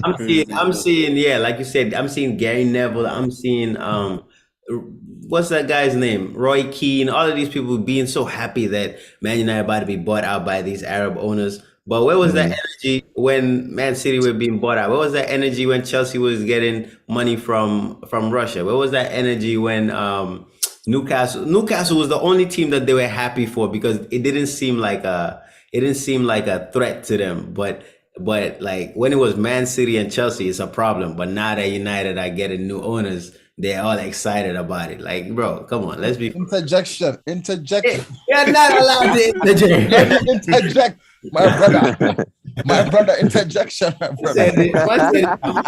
You came in like the Undertaker. We don't have Mr. Mom. Yo, Big Lou. What's going on, man? Man, apologies for coming on a little late, man. I've been waiting on, Nice, all good, it's all good. Yeah, but interjection, man. I came in at a hot topic. You know what I'm saying? I don't think people were mad at this is my opinion. I don't think people were really mad at the Qataris or the Arabs buying you guys out. I think it was more about how much they were pumping in the money, like how much money they were pumping. Like it was like they were buying out pretty much whole teams without. There's no steady plan. It was just like, hey, we're gonna bring money, we're gonna pump it in, and FFP rules were broken. I mean, you guys have all these allegations. I think that's what people are mostly mad about. I'm glad you said allegations. That's so funny. You know what Hey, I'm saying? this show is so funny. Yo. Course, This is the best show you have ever, to say bro. allegations because Yeah, Man U fan just came out of nowhere. Yo, this is a liar. This is the best show, bro. No, I got yeah, subscribe to this it's- one. All allegations and speculations. But tell me, how is Man City making 663 million in revenue? Impossible from just the football. Because we win. You know how much money they give you for winning? Come on, man. Real Madrid and Man United have the biggest fan base in Liverpool in the world, and you guys don't have not even a quarter of that fan base. Nah, it's our YouTube channel. That's what you make. They've been That's what you spreading make the most your cost. revenue. It's a YouTube channel, bro. The profits. What's it? All them adverts. I think Put the checkers in the savings. It's definitely shaky, but I don't know why people are acting like this is the first time in history a club has done shaky stuff when it comes to finances. The whole 1993 or 1994, I was just looking at that yesterday. 1993, 1994 Man United team, nobody knows about those finances. Nobody cares about those finances. but I mean, back then, if the football wasn't, the money wasn't that big of a. I don't know, but Man United were spending like, bro. Man United were the richest team in European football, and they were spending. Like, they were the first big spenders. Like, if before Chelsea and Man City came, every single transfer record, every single one was held by Man United. Because you gotta start somehow. But to get that, I mean. No, but you know that comes from the club size, though. Like, you can't get mad at United spending because. No, but that's what I'm saying. But like, if you're just waiting for your club to get big before you spend, then you're just letting the big clubs continue to win. You know. So like, the fact that we got the funds and spent it to become a big club is what people are mad about. But like, what did you want us to do? Save our money? Like, it doesn't make sense. You know what it is? You know what it is too? Man United at first, it was other teams that were winning like the league before Man United. Then they got that injection of money, and then they started to, and then they built like a system on the side, and they created a legacy. And who's the only team to ever win back-to-back 3 Premier League titles? Man United. There was a point Man United won the league, I think 8 times in 10 years. Okay, it was in the Farmers League. But now Pep is suddenly making the Premier League a Farmers League. How? I don't believe in the Farmers League. It's a cycle, man. Like, but back then, everybody has their chance, bro. Let me ask you this, bro. Mobash, back then, were we going out and buying the best top talent from Europe? No, we were not. Real Madrid was doing that. Real Madrid and Barcelona were buying top talent in South America, England, and it was Real Madrid that was doing that. I can agree with that. But like, the way football has changed. Before, English teams only wanted English players. True. Like, it was very rare to see like a lot of starting talent from other countries in like Man United. How many stars? How many English stars does City have? It's all City, we have John Stones. But like, quick. Kyle Walker, Calvin Phillips, Jack Grealish. These are not like expensive players, though. You can't That's sell it. these players for like in today's football, they are starters for the English national team, so I can call them superstars. Only Kyle Walker. Kyle Walker and John Stones and Grealish. Yeah. Not Grealish. Not Grealish. Sorry, bro. Okay, I won't put. I like Grealish, but not Grealish. But Walker and Stones do start for England. Yeah. I'm gonna say Stones, but not Walker. Center back. Shaky. Ma'am, how do you feel about your takeover and takeover the Qatari ownership?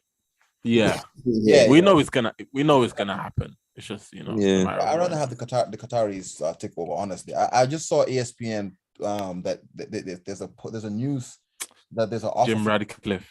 No, from some American owners. They come in last minute. So the American owners are trying to offer like financial backing so the Glazers can stay. I think he should. Yeah, they should, man. Come on, America. Come on, hell no. You should give the Glazers one more chance, man. You guys are evil. One more chance. You guys are evil.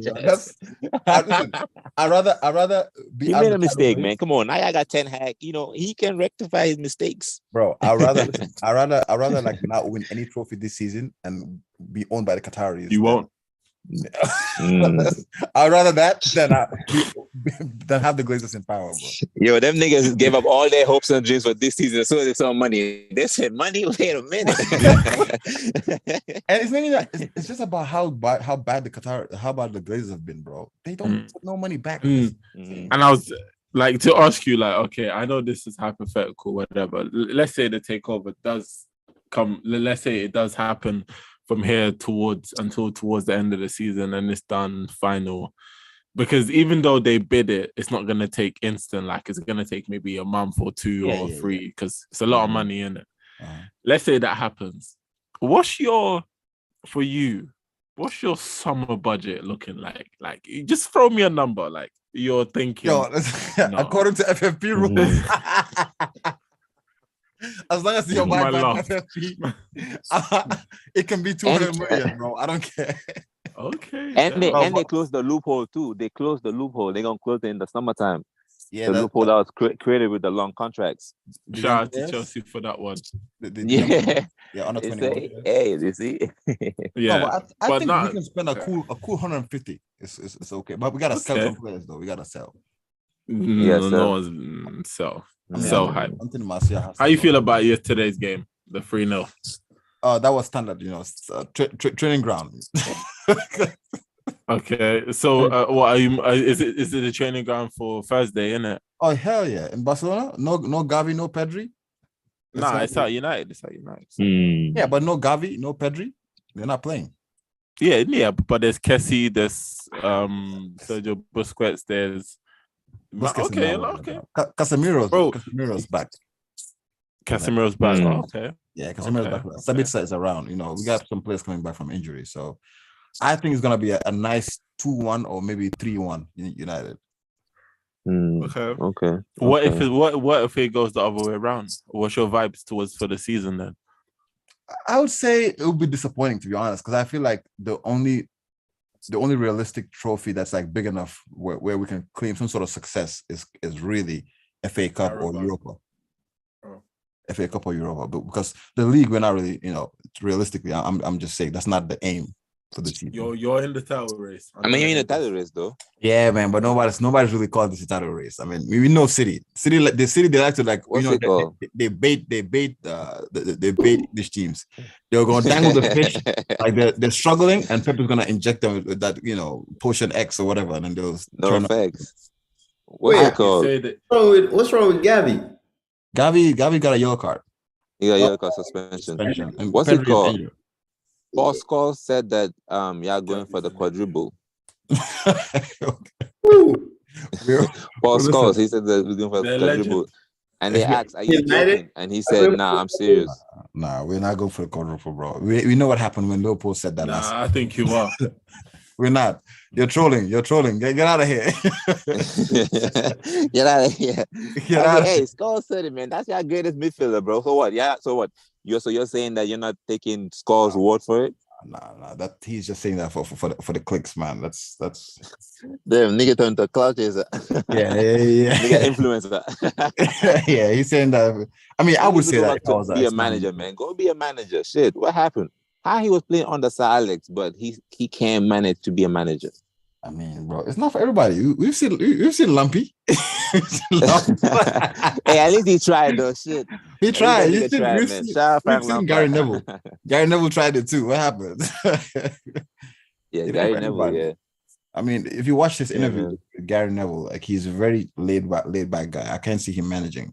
He's too Scholes. He's very, yeah. Who I'm interested. Who I'm like. Who actually I want to see in the Premier League, and he's gonna come to the Premier League next season. Company. Yeah. He's doing good things for sure. Yeah. Burnley ain't playing like Burnley recently. Hey, Ambi, would you take Company at City? Yeah, after Pep. Like, I would not want them after Pep. Yeah, I would not want them to force him out for Company or anything like that. Yeah, right. Damn. So are they playing that? So you trust Company that much? Because that's a big risk. I mean, at that point, it's like, who else would you put in that? Because he's bringing Burnley up from the Championship. They're going to be in the Premier League. And with the team we have, the coaching is already instilled in there. At that point, I think you just add on to that. So I think and this is not like a diss or anything, I think if Arteta, from being an assistant manager for Pep, can go and be a manager for Arsenal, I think Company who was a captain and player under Pep and now a manager for Burnley, can definitely in a couple of years come and either Company or Vieira, one of them. I can see them. Vieira, I wouldn't go with Vieira to be Vieira, that'd be dope. Totally different style of football, though. Lou, you think so? Yeah, but I think Company can do it, bro. It's because of the team, though. But Burnley, they're the best. They have like probably one of the best teams in the Championship, so you can play that attacking football. But Vieira, Crystal Palace isn't. They do play attacking football, but they have to play on the counter because of their team. Right. Any of them are given the Man City team, I think they have to go like the resources and stuff. But if you look at Vieira's style of football, like the way what he instills in his team, do you see that as like? I see like that's kind of like Mancini. Mancini, he really not Mancini. Pellegrini really cared about the defense. Like we went to Real Madrid in the Champions League semifinal and only conceded 1 goal in 2 legs. So he was like very into his defense, and that helped. He won the title on his first season at Man City, and he's one of the first. I think there are only 2 or 3 managers that have ever done that. So I think if you manage a big team after having that defensive like mentality, and you come and you're given, okay, now I know how to defend, but now I'm giving these incredible players to play with, I think you're even set up for a better like career than like somebody that has only managed big teams. Because when Mourinho came to Chelsea from Porto, Porto was not really not Porto, from Inter. Inter was playing very defensive football, and he played defensive at Chelsea, but Chelsea were like a counter-attacking team. So when he was given that, he was amazing for Chelsea. So I think having that defensive mindset is a good thing. So I wouldn't really worry about that. For me, it's just I would rather get Company and Vieira than get some random. Because who else? Unless it's Zidane, but like Zidane probably will be coaching. The sporting manager is a good manager. The sporting manager too. You see, like I'm not here to give people new chances. Here's the thing, though. That's true. The thing is, right? The thing is, I see Company being an easier fit. Yeah, because he might even like retain some of like Pep's staff, maybe, you know what I'm saying, depending on where Pep moves next, right? Because some people don't always take their whole staff. But Vieira, if you're a new manager, Arteta, awesome. Who? Assistant coach of I don't know who we're talking about, but no, the reason why I'm saying that is like a new manager, when a new manager comes in, you just can't come in and say, hey, just play like how you guys were playing under Pep. You know what I'm saying? Like the players are not gonna respect it, you know what I mean? And these players are high profile players. That was me. That's literally what I'm gonna do. I'm gonna come into training. I'm gonna tell me exactly what. That's how we do. Exact same drills. You know what I'm saying? I'm just play his recorded. But with a left back, but actual left back though, not back. What you do? All right. Hey, Lou, this is what I imagine. Mo is gonna come in and just shave his head, become bald, and start talking like that. I mean, Company's already bald too, so you know. But since we're talking about managers, like, how's your feeling on Ten Hag? So with his current, we've passed the 6 months. He's been there for a while now. Yeah, not a long time, but a good amount of time. You know what's like? Yeah, how you feel like? What's your? Obviously, I know you like him, but it's just you know what's crazy, right?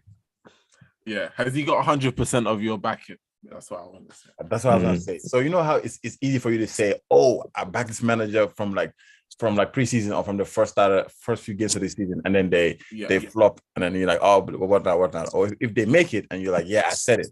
I actually said this from preseason, and I stuck with it, and I actually trusted what I saw, because when I saw the first few preseason games, I had never seen Manchester United play football like that. I don't know, in maybe 10 years now or something. To be very honest with you, even during Sir Alex's time, we were not playing this kind of football. We were playing good football, but we weren't playing this style of football, modern football. Damn. So when I saw him in preseason, I said, yo, this guy's the truth. And then we got smacked by Brentford. We got smacked by this other team. And people were like, you said it to us. Like, yo, we don't have the team yet. But I saw what I saw in preseason. Ronaldo wasn't there. All the drama was happening. So I've been consistent with him. I back him, even if he ends up flopping and after 5 years or something, I'll back him for now. For the next 5 years, I think he got everything on lock. Okay. It's interesting though. We said, what's it called? What was I gonna say though? God damn it. Go on. Wait, now with Ten Hag, right? With Ten Hag, and you saying that he plays better football than Sir Alex. That's a big statement. That is a big statement. Yeah, because think about it. Sir Alex used to win, but the style of football wasn't like this sort of, it was attacking football, wasn't this style of like possession, your fullbacks, coming all the way inside. Like this, like back then, Gary Neville had a chain attached to his back. As soon as he gets to the halfway line, he gets pulled back. Like he's not overlapping like that. But I mean, he couldn't do it really. He couldn't really attack like that's what that. I'm saying. So that's why he couldn't. Right. But with Ten Hag football, like it's adamant. He's adamant that the fullbacks go up when they can, as much as possible. And attack. Let me ask you a quick question, right? Do you feel like Luke Shaw is a better center back than left back? I actually think he's a better left back than center back. Yeah, he's a better left back than center back.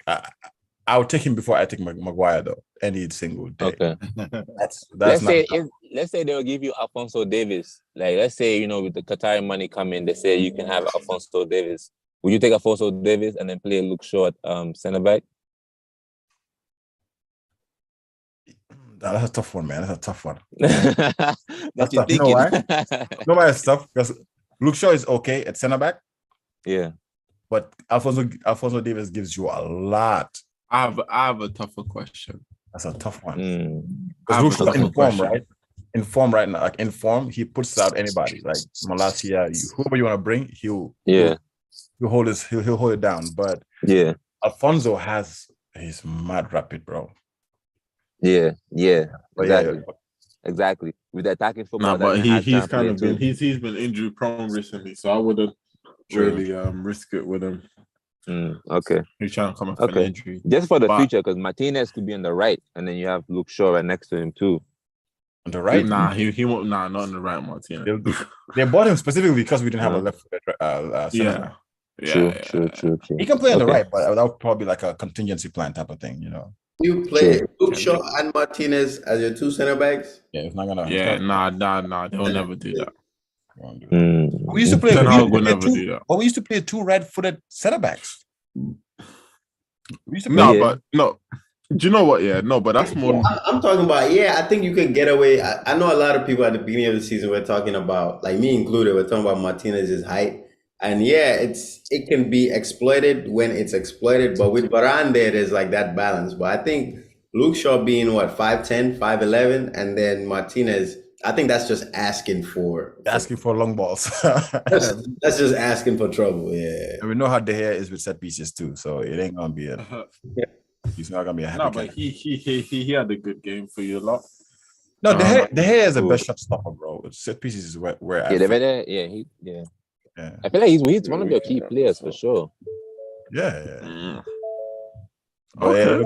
You were saying something, bro, BK. No, I was just saying. Obviously, we know you need a striker and at least and creative midfielder, but in that starting 11, come summertime, whose position is up for grabs? Be honest.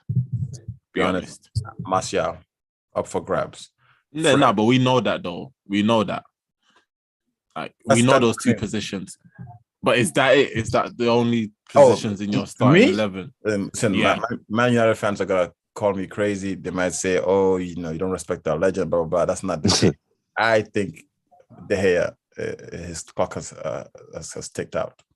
Really? Yeah. Honest. Okay. You know why? I have the stats to back this. If you look at all when it comes to like set pieces, by the way, De Gea, that's his biggest weakness, and we've conceded a lot from set pieces. Rebounds from set pieces, blah, blah, blah. If you check the stats on high claims, he's the last 20th in the Premier League for coming out and claiming the ball from set pieces, corners, crosses, right?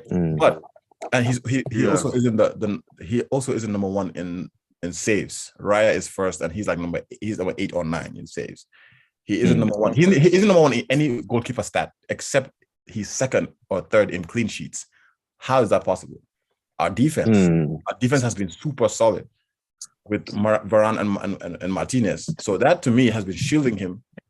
And he obviously is still a top class keeper. Don't get me wrong. He's one of the best shot stoppers in the world. But if you're not number one in all these stats, and you still have the highest number of clean sheets, then something has to be helping you. So to me, it's the defense. So when I say that, and his distribution, we all know it's not the best, blah blah blah. I just think it's time for even if we're not replacing him to start looking. I don't think he's. I think it's Casemiro. I'm gonna keep saying this. I think he's been your biggest. He's been your biggest best acquisition. Absolutely. In the last 5, 6, 7, 8, 9, maybe 10 years, bro. 100%, bro. 100%. Like, is it a bigger signing than the Ronaldo signing? Hell yeah. To me, if you ask me, what did we achieve last season? Nigga yelled it out too. No, what did we achieve last season? We didn't win a trophy with Ronaldo. Yeah. So what's the success there? So if Ronaldo is now out and we are third place comfortably, winning every team, and we're winning almost every match, and we win a trophy, then you have to say Casemiro is a bigger success than Ronaldo. Yeah, for sure. Listen, but I think I've been screaming that Man United needed a DM for the last 2 years alone. So we'll see where. But I think I'm gonna listen. I think you lot are really missing a right back, and when I mean a right back, listen, just like us too, bro. Yes, Wan-Bissaka's there, and God, a lot is there, but nah.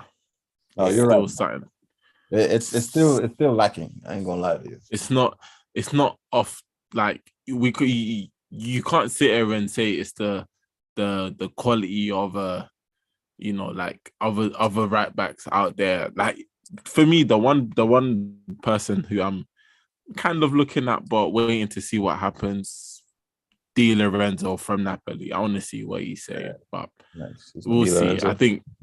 Yeah, I think it's a matter of, because I know he's not young, but he's not old. It's just how he finishes the season. Because right now there's no right backs, but I just wanted to see what positions you might want to switch up once the cash comes in for Man United, for sure. Yeah, for sure. Yeah, I mean, I don't like that, man. That was good though. I ain't gonna lie. That was he's not so bad. He's not like Cancelo, obviously. Right? He's not that type of player where he's offering so much on a consistent basis, but he's workable. You can use him still. And Wan-Bissaka has come a long way too. Dalot, has come a long way, man. Like Wan-Bissaka has come a long way. So do we need a right back right now? Right now, we look like we don't need a right back, but come next season, we might need to reinforce that position. So what position do you need then? A striker, number 9. Yeah, a striker and a DM. Because Savitsa, I mean, he's good, but he may go back to Bayern Munich, depending on how well he performs. Right, Savitsa. I mean, you could buy him with the money, no? So you know how these teams are, man. We already saw Dubravka. As soon as he starts doing something good, as soon as they need someone bad, they'll call him back. So, but we need a DM, we need a right back and a striker. Yes, and a goalkeeper. Okay. I think we need a keeper, man. About 4 positions. That's about 4 positions. About 4 positions. Okay, that's fair. Okay, that's not bad. All right, so should we move out of Europe or? Y'all spoke about Chelsea already? I had some questions for Chelsea, man. I don't know what's going on. But we started with started with Chelsea. But you know what? Because you wasn't here. Go on. Oh no. I was just wondering, like, go on. Yes. Is it too early, Lou, to say Potter out? Is it too early?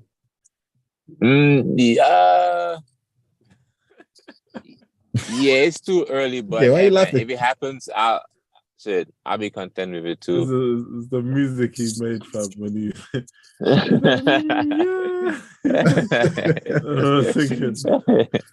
I had to think about that one. I'll be content with it though. I won't mind that at all. I won't mind that. I'm not gonna lie, but I think Potter disappointed me though. I'm not even a Chelsea fan. I was rooting hard for him. But you know what it is too? Chelsea, they knew that Potter, it takes time. Every team that he's there with, even with Brighton, it takes time for him to get his team going. So with Chelsea, it's just natural that it would have taken time. So the board should have known that. So if the board is knowing that, hey, let's see if they're gonna be patient enough to back from what it is that they have created, with the Graham Potter. He's still a good manager. I remember when Chris Sutton was Patience, the one. hype. Listen, patience, hype. Don't do that to me. Bond patience. What are you doing now, bro? Forget all of that patience. This is what I'm saying. You know what it is? You know what it is too? Is with Arsenal, they finished 8th twice, back-to-back seasons. Back-to-back. You won the Champions League 3 years ago. Don't compare us. Hold on. No. Oh, let me land. Hold on. Your plane has crashed. Don't compare us. Don't compare us, bro. You're comparing your team against Arsenal, who we ain't even been in the top 4 in about 6 years, and you want to talk about us? No. Talk on your I'm team. just saying facts, right? The facts are the facts, and from where Chelsea is wouldn't you starting not say now, Arteta? But wouldn't you not say Potter's a better manager than Arteta? Huh? Would you not say that Potter is a better manager than Arteta?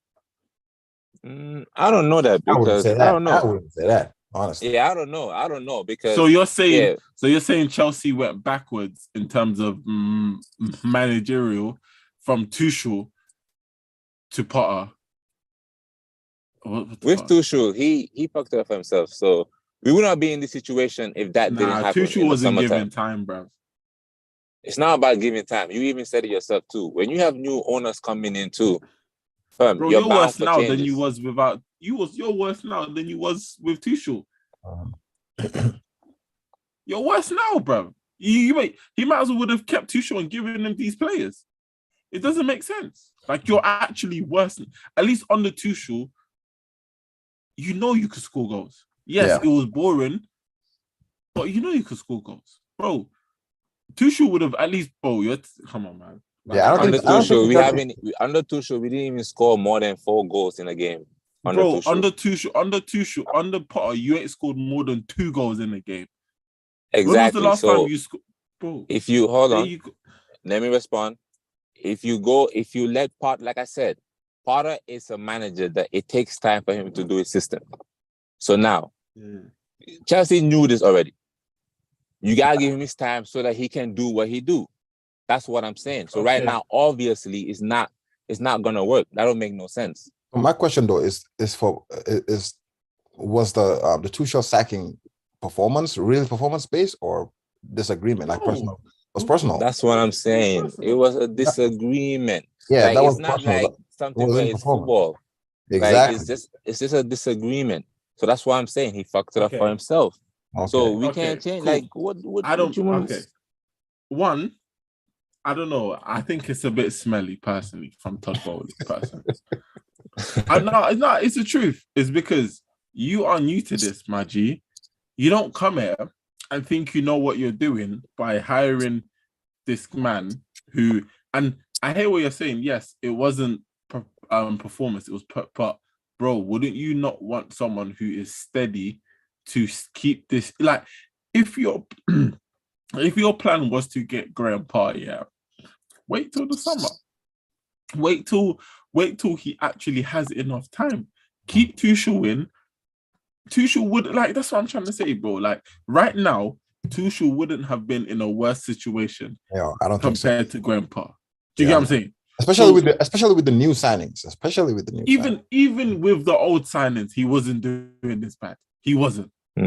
He wasn't. Like, let's be honest, he wasn't. That's true. That's true. Yes, he was doing bad, but he wasn't doing this bad. Cool. But listen to this, right? Let me just land. Can I? Okay. Go on. Just finish. Go on. So, let's add the players he did get. Let's say he did get players in the summer, yeah. But what Todd Bowley's done is more or less just say, okay, I don't know what I'm doing. I'm going to get someone who doesn't know what they're doing. And even though Potter knows what he's doing, he doesn't know what he's doing in this level, in this field of like teams and pool and all that extra stuff. It's like because of the reputation at Brighton, that's all he has. Yeah. That's all he has. The pressure is way more immense in Chelsea. Like the demands are higher. Our pressure getting Arteta is different because, bro, we ain't won shit in nothing, bro. You lot won the Champions League a couple years ago. The pressure's different. It's different and pressure. you got someone who ain't won never nothing. Yeah, that's true. That's true. Now you're speaking facts. You're speaking facts like, on that one, right? You like the annoyances. The annoyances. Yeah, fans. Lulu, you might have been involved, but I don't know. Fans clown. No, I don't know. I don't know if he was involved, but we'll see. Last year, fans clowned us for losing 2-1 against City at home. You man celebrated a 1-0 loss to AC Milan. No, not AC Milan.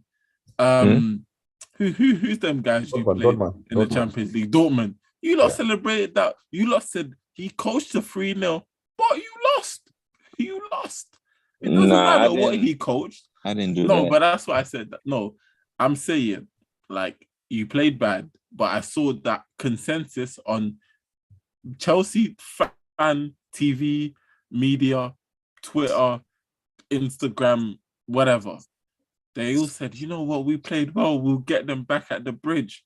Bruv, Southampton just came at the bridge and got something. I'm just saying, it's sticky. And that's true. That's true. What's it called? With the Tuchel situation, right? Tuchel had all the backing that he wanted in the summertime. He had all the resources and all the money to go get the right players, and he didn't. He went to go get the players in the summertime that have not been working. So we can't really sit here and be like, oh, if Tuchel was here, the niggas that he bought were not kicking in. So we could have still been in this situation with Tuchel, is what I'm saying. It's not a guarantee that it would have changed. I'm not gonna lie, the Aubameyang signing he had the opportunity. Mad thing to do. No, but then do you know what? Then I say that why I blame Bowley is because he comes in, he fires Petr Cech, he fires Marina. Nah, they all stepped down. That's what accurate. He fired them, man. Marina is associated with Roma. She will not stay at Chelsea and be work with Chelsea when Roman just lost his club. Why did he fire Petr Cech? Fam, Cech stepped down. That nigga is playing hockey. That nigga said that him playing hockey is the best time he ever enjoyed. It's the biggest moment, bigger than the Champions League and shit. Like he's enjoying his hockey. He stepped down from the shit. We know. I know when someone. Listen, we know when someone gets fired. He got fired, bro. Don't do that. Nowadays it's a mutual consent. Mutual consent, man. But at the end of the day, like Cech, mutual man, face, Cech there, like he did alright. Like the players that he brought, it was alright. No, cool. So it's not even that. No. It's not even that. He could have assembled the back. He could have assembled a hierarchy system without having to replace the manager. So when he does get the manager he needs, all that stuff would have been in place. Like he didn't need. He could have stripped. All he could have done is strip that power from Tuchel that he had, which Tuchel didn't really have that much power, really and truly, when he was coach or manager, whatever. So that's what I'm saying. Like he stripped the whole thing, but plugged in gaps early. If you want to, don't switch your manager. Like you talk about him and the players he got, bro. I'm not gonna lie, he didn't. Yes, these players weren't great, and that's now we're realizing it. But bro, you didn't wait. He couldn't even give Tuchel until the January transfer window. Like that is the L. At least give a man till January. I'm sorry, even if you disagree. What this guy is doing and what he's done for your club. And that's why Tuchel's not going to get a job now until another big club comes in, and then he's going to go there and he's going to do well. I mean, that's good for him. Shout out to Tuchel. He won the Champions League. I'm not mad at that. He's going to dunk on Chelsea soon. I'm hoping. I'm hoping. Fam. It's so funny, man. Hey, man. I'm hoping. Yeah. With Graham Potter, right? I want to say this whole Tuchel situation. He came... He did what he did for Chelsea. Like I said, if you have a dispute with a man and it's something where it's like there's no coming back, that's his new business, he just bought it, he does what he wants. And with the technical directors that we got, They're way better than Czech. Czech had the opportunity. That man was over there bringing average players. We've been finishing fourth and shit. Nigga, we trying to challenge for the league. So of course we're gonna bring in new technical directors. Yeah. And they gonna bring in the right players. So how many more losses? And stuff. Just give it time and we're gonna see. Just give it time and we're gonna see. So are you saying gonna see. This guy's gonna be back no matter what this season? Because the season is almost over, right? Or are we? Yeah. But Chelsea, we know Chelsea is ruthless. I know, like the Romans people are not there anymore.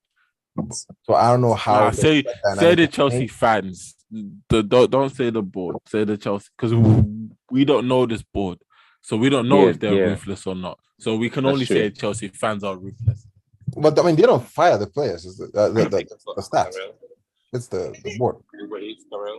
No, my thing is like, no, but this board is new, isn't it? Yeah, it's new. That's what I'm saying. It's a new board, so we don't know how ruthless they are. That's what I'm saying. So are they backing this man no matter what? I think so. 11? I think so. That is insane to me. I think, because let's be honest. If they want to, if they lose to Tottenham next week, he should get fired. And when I mean by that, as in, if Roman was in charge, that's when your job's on the line. To be very honest with you, if Roman was in charge by now, this streak, he's gone. I'm not gonna lie to you. Right now, 17 games. How many losses?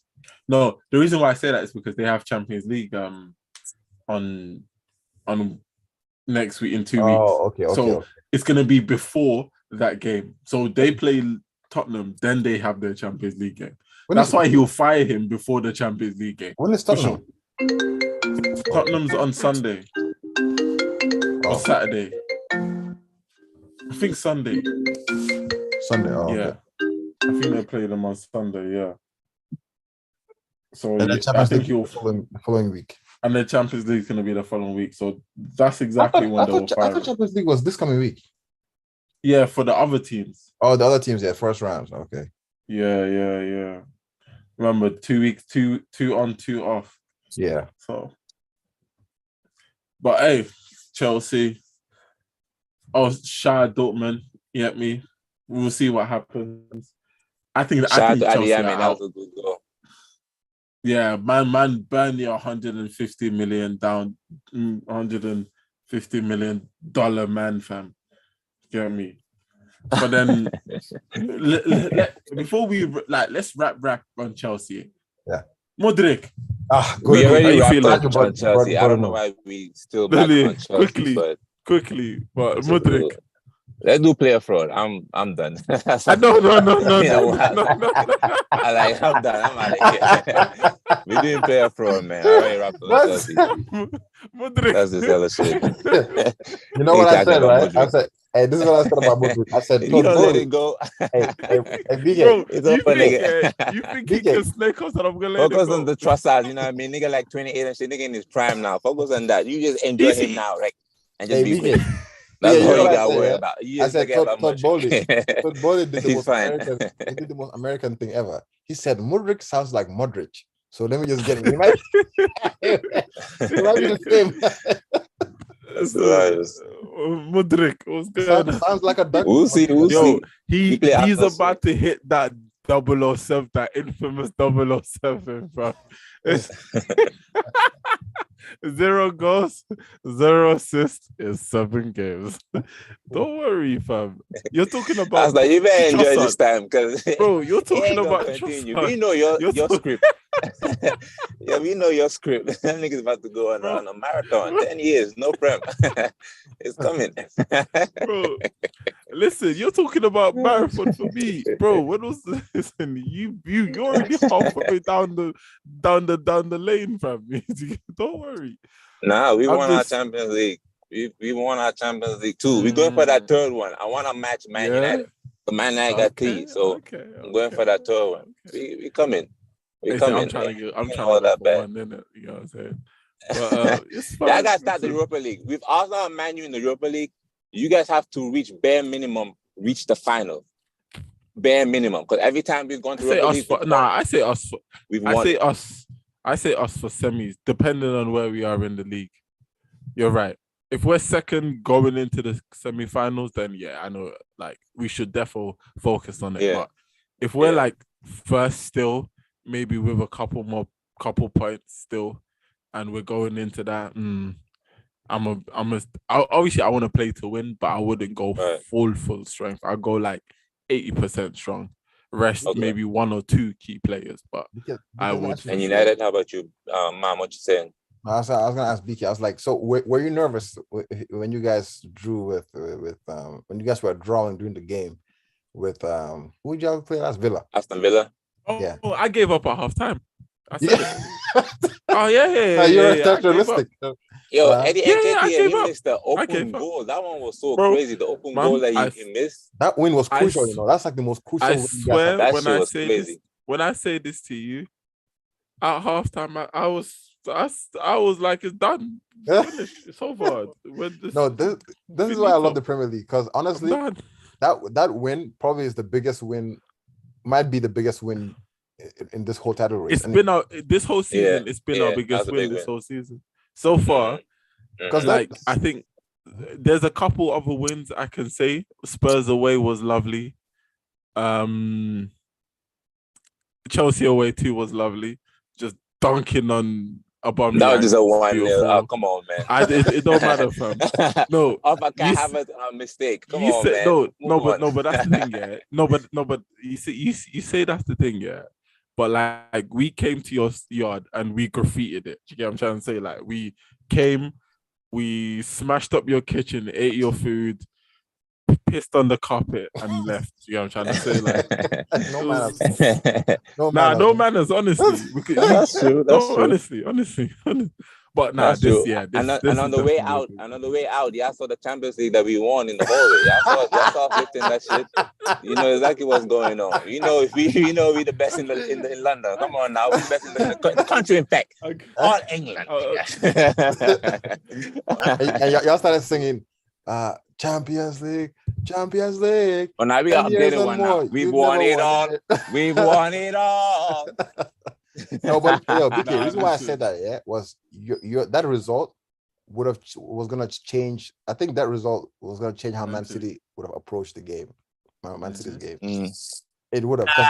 I think the way Pep, like the maybe if you're talking about like the players being mentality, players mentality. I can see that, but bro, if we won the game, we still would have been first right now. Like on goal difference, we still would have been first. I think the players just didn't turn up. They thought it was gonna be a walk in the park, and Nottingham Forest gave them a different game than they were expecting. So I think Nottingham are actually annoying to play against. Navas had a good game. We beat them 6-0 a couple months ago. How you go from 6-0 to 1-1? I mean, they're not. It's a Premier League. They're not gonna stay stagnant. That makes sense. When they play United, y'all saying that Arsenal against Aston Villa is the most important game. Yeah, we play Arsenal in April. I think that's gonna be more important.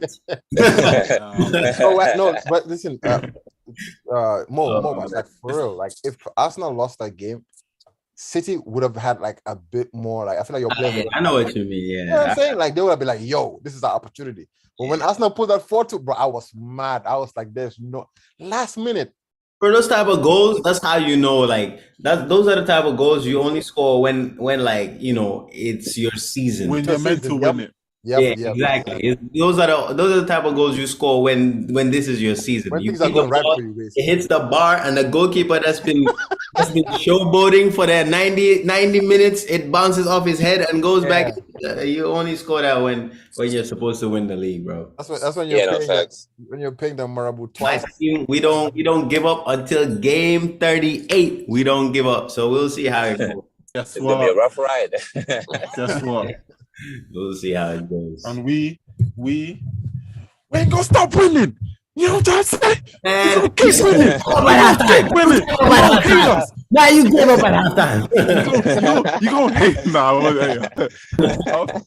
Half time, my mood was down. Yeah. That was crazy, man. It feels nice. I ain't gonna lie though. It sounds terrible to say, but it feels nice to not have the pressure of the title race. And you ain't had that pressure in 5 years.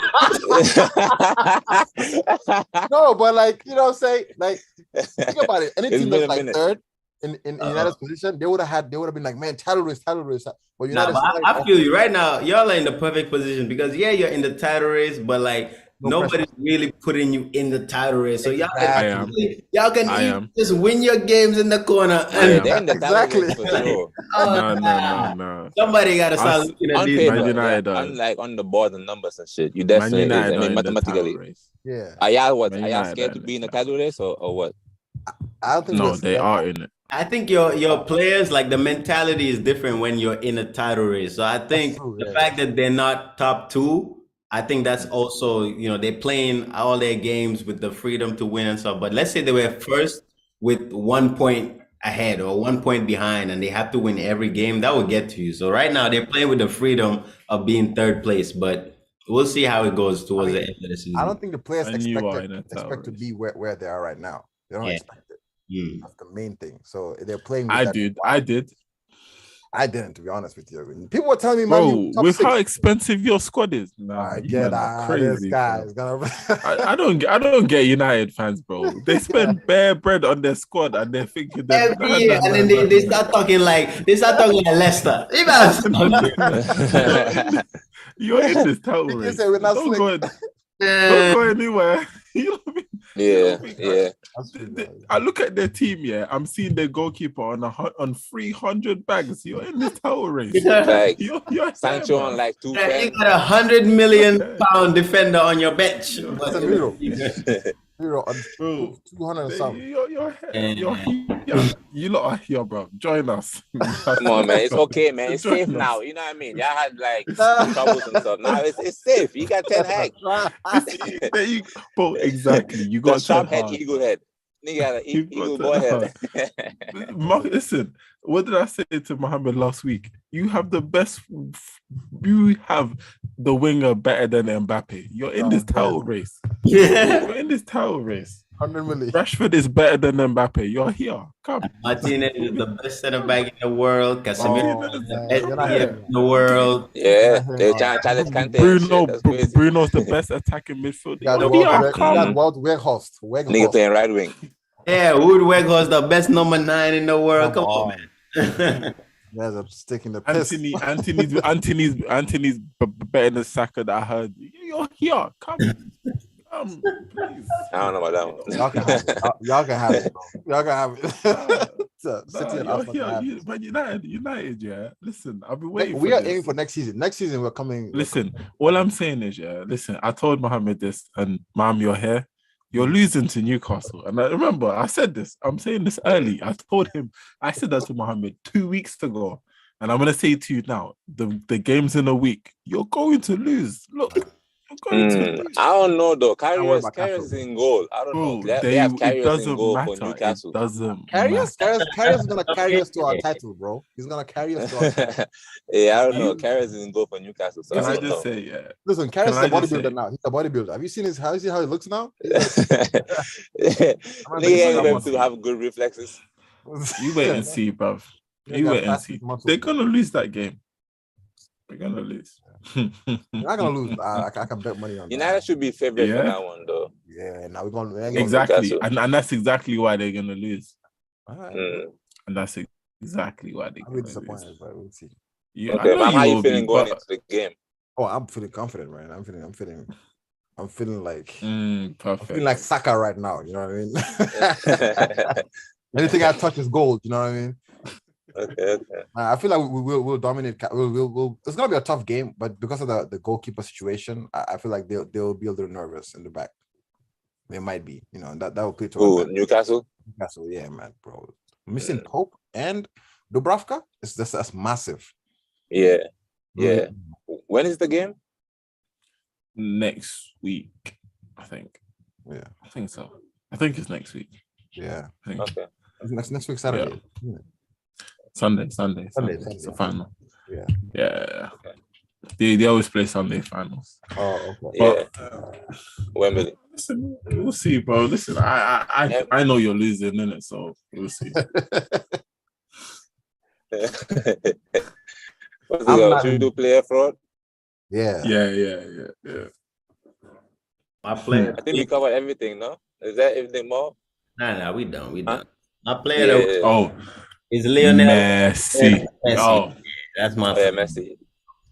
Last minute, your team I didn't see it. is looking for somebody to stand up and take account for himself, and you score a free kick, bro. Come on, man. Yeah, that's big. Nah, Messi the GOAT, bro. Hey, you can't Messi.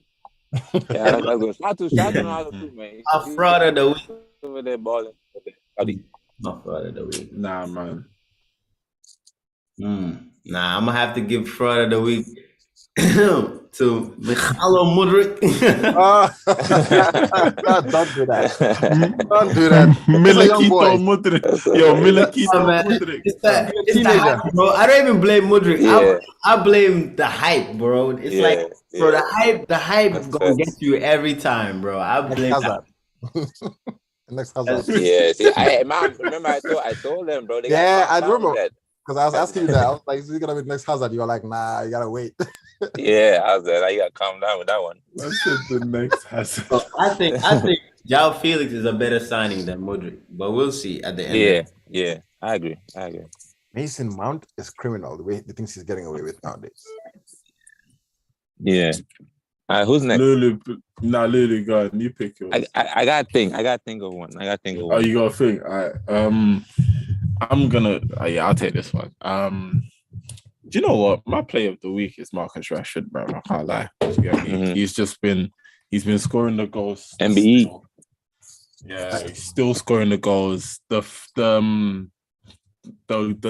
offside goal he scored, it was offside, but you know what? The finish was brilliant. Yeah. But yeah, man. Let's see if he can carry go. Nah, and the one thing, I don't know, I think I've said this before, and my qualms with Rashford was he should have been doing this. This is the Rashford I've been expecting. This is the Rashford I know, because like I said, he's one of the most senior players in that United squad. He knows what it means to be at United when you're around winners, because he was around a lot of winners. So yeah, and this form, to me, I'm not getting gas because I expect this from you, my G. Next season, I want the same thing. Season after that, I want the same thing. You're 26 years old. This is when I want to see you, be the top dog for United that you should be. But so far, so good, bro. That's the truth. Yeah. My fraud of the week. My fraud of the week is Pep, man. How you gonna beat Arsenal and draw to Nottingham Forest? What the hell is that? Nah, that's shaky. It's shaky, bro. It's shaky. But if you watch, I'm pretty sure you watched the highlights of that game, bro. You cannot blame Pep for his players being stupid, bro. No. I know, but Sort of Foden and Haaland 1-on-1. I mean 2-on-1. Bro. After that, I could have switched my TV up. Foden, yeah, that game was gonna end, bro. No, Foden, he messed up big time on that one. Foden, and the thing about Foden is, I know this selfish guy, bro. He was not trying to pass. There was no point in his mind he was gonna pass until he fell down. That's when he was like, okay, let me try and flick the ball to Haaland. He was not trying to pass. I think he was caught in two minds. He wanted to.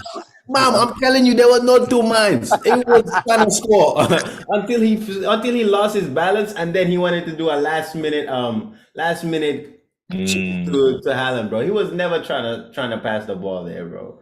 I know Foden. That's funny. I feel like he's taken my fraud and just handed it to. Yeah, he just did that right Foden.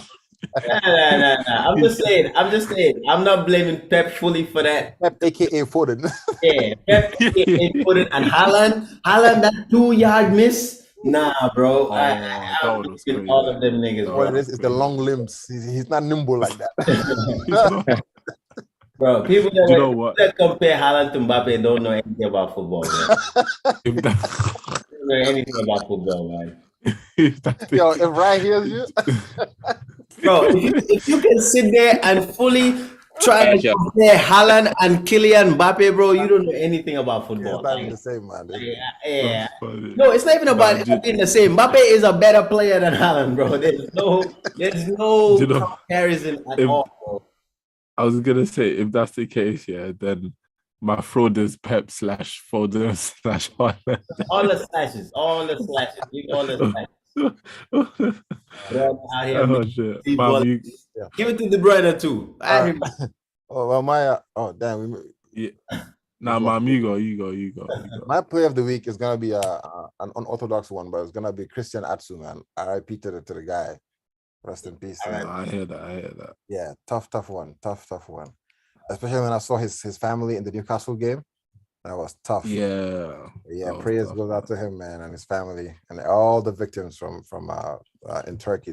Turkey and Syria, bro. Syria, Sure. tragic situation. Yeah, man.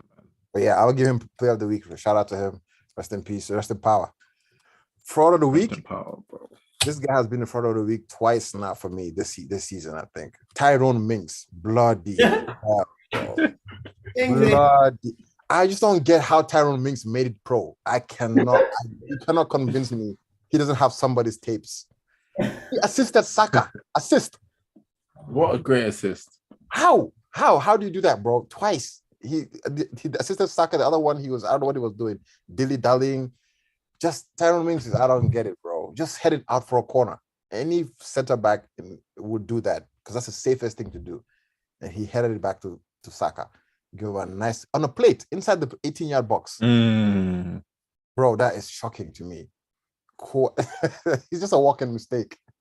But yeah, Tyrone Minks, he gets the fraud of the day for me, or fraud of the week. Oh wow. Yeah, he's appalling sometimes, man. He just kills me. Damn. Well, Lily's not here. I don't know what's going on with him. Anyways, yeah. I think that might. I think his fraud probably. If I could guess Lulu's fraud, Right. he's definitely gonna give it to a Chelsea player. We don't know who though. Let's see. Let's guess who would he give it to? Yeah, who would he give it to? His fraud. I think he'll give it to Ziyech because he was talking niche about Ziyech, bro. Nah, he was, bro. He was talking niche about Ziyech. I think he might give it to Ziyech. I don't know. They had terrible performance. Like Emby, who do you think he'll give it to? Emby's not even here. They stepped out, but they're terrible, man. Like that striker Fofana had a 3.0 rating. Goodness gracious. But yeah, Chile. Yeah, do you know what? I didn't watch their highlights or anything, so I don't know. And that, like, man. Yeah. With Chelsea? Yeah. Yeah, no, we're saying obviously Lulu's not here to give his fraud and player, and we're trying to wrap up, but we're thinking who should we as a team decide who his player and fraud is? Yeah, I think fraud. I said Ziyech. Ziyech. How about Potter? Should I give it to Potter? No? Oh, he wouldn't. As he was saying, Potter needs time and all of that. Yeah. I said Ziyech. I said he'll give it to Ziyech. Yeah. I don't think because he was talking shit about Ziyech. Yeah. And I think player of the week, I think he would give it to Ward Prowse. I think that's what he should give it. I don't think Ziyech played that game, did he? I'm checking now, bro. Did he get subbed in? Because I don't think he played. I see him. Yeah, he got subbed in. No, he didn't get subbed in. He didn't play. No, it was Wesley Fofana, Havertz. So why was he talking about Ziyech? Modric and Chalobah that played. He didn't play. Ziyech catching space. No, yeah, bro, not Lulu. Envy, you know he was talking about Ziyech. Yeah, that's bad, man. That's bad, man. Maybe this is some stored hate. Maybe the Dortmund game he's talking about. You can make 6. Yeah. Dortmund game because he played the Dortmund. You can what?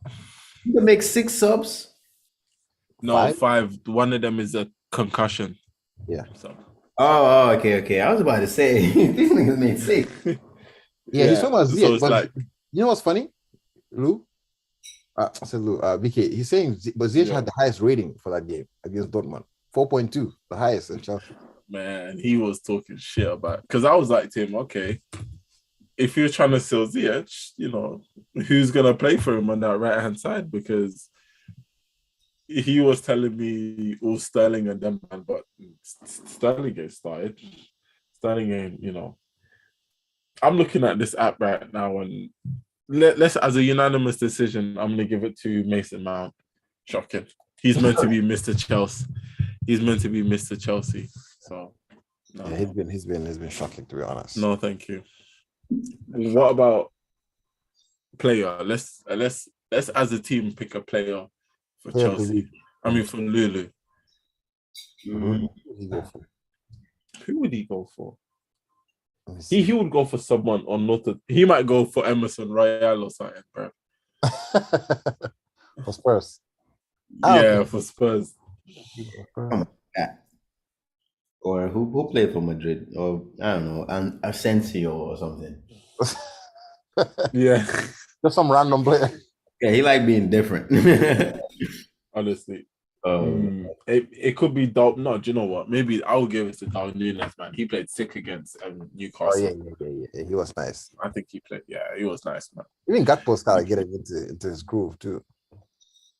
Bro, Gakpo has more minutes than who was it again?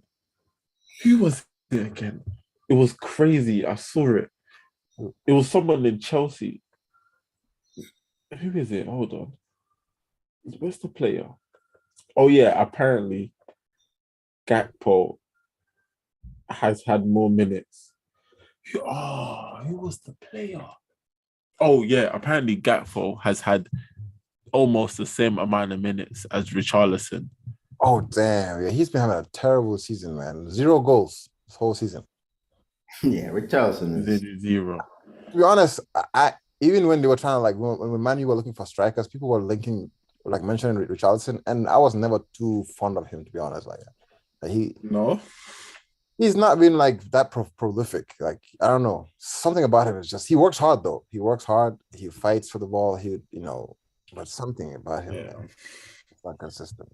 Nah, MB. Yeah. On that note, I think Lulu's not coming back, so we're gonna end the live now. And it's been great. It's weird doing the live because you have to watch what I'm saying because there's no take. But any final words, MB, mom? Man, we'll see how the midweek games go. All the Europa League, Champions League games goes. We'll see how everything goes. Yeah, all I'm saying is good luck to Arsenal. I'd rather you guys win the league than Man City. But if you guys fumble, my goodness, I mean, I don't know what to say to you guys because I personally think the mental health institutions are gonna be full, and I don't want that. I feel like you guys are gonna have some serious problems as fans. But I really wish Arsenal to the best for the rest of the league, and we'll see how the rest of the tournaments pan out. It's looking interesting now. Yeah. Okay. MB. Yeah. Okay. Oh, okay. Well, that's been another episode. Remember to like, share, subscribe, tell your nan, you know what I'm trying to say? Tell your brothers, tell your cousins, tell everyone. Tell your cousins, we're live. Tell their yeah. cousins. And tell Man United they better win.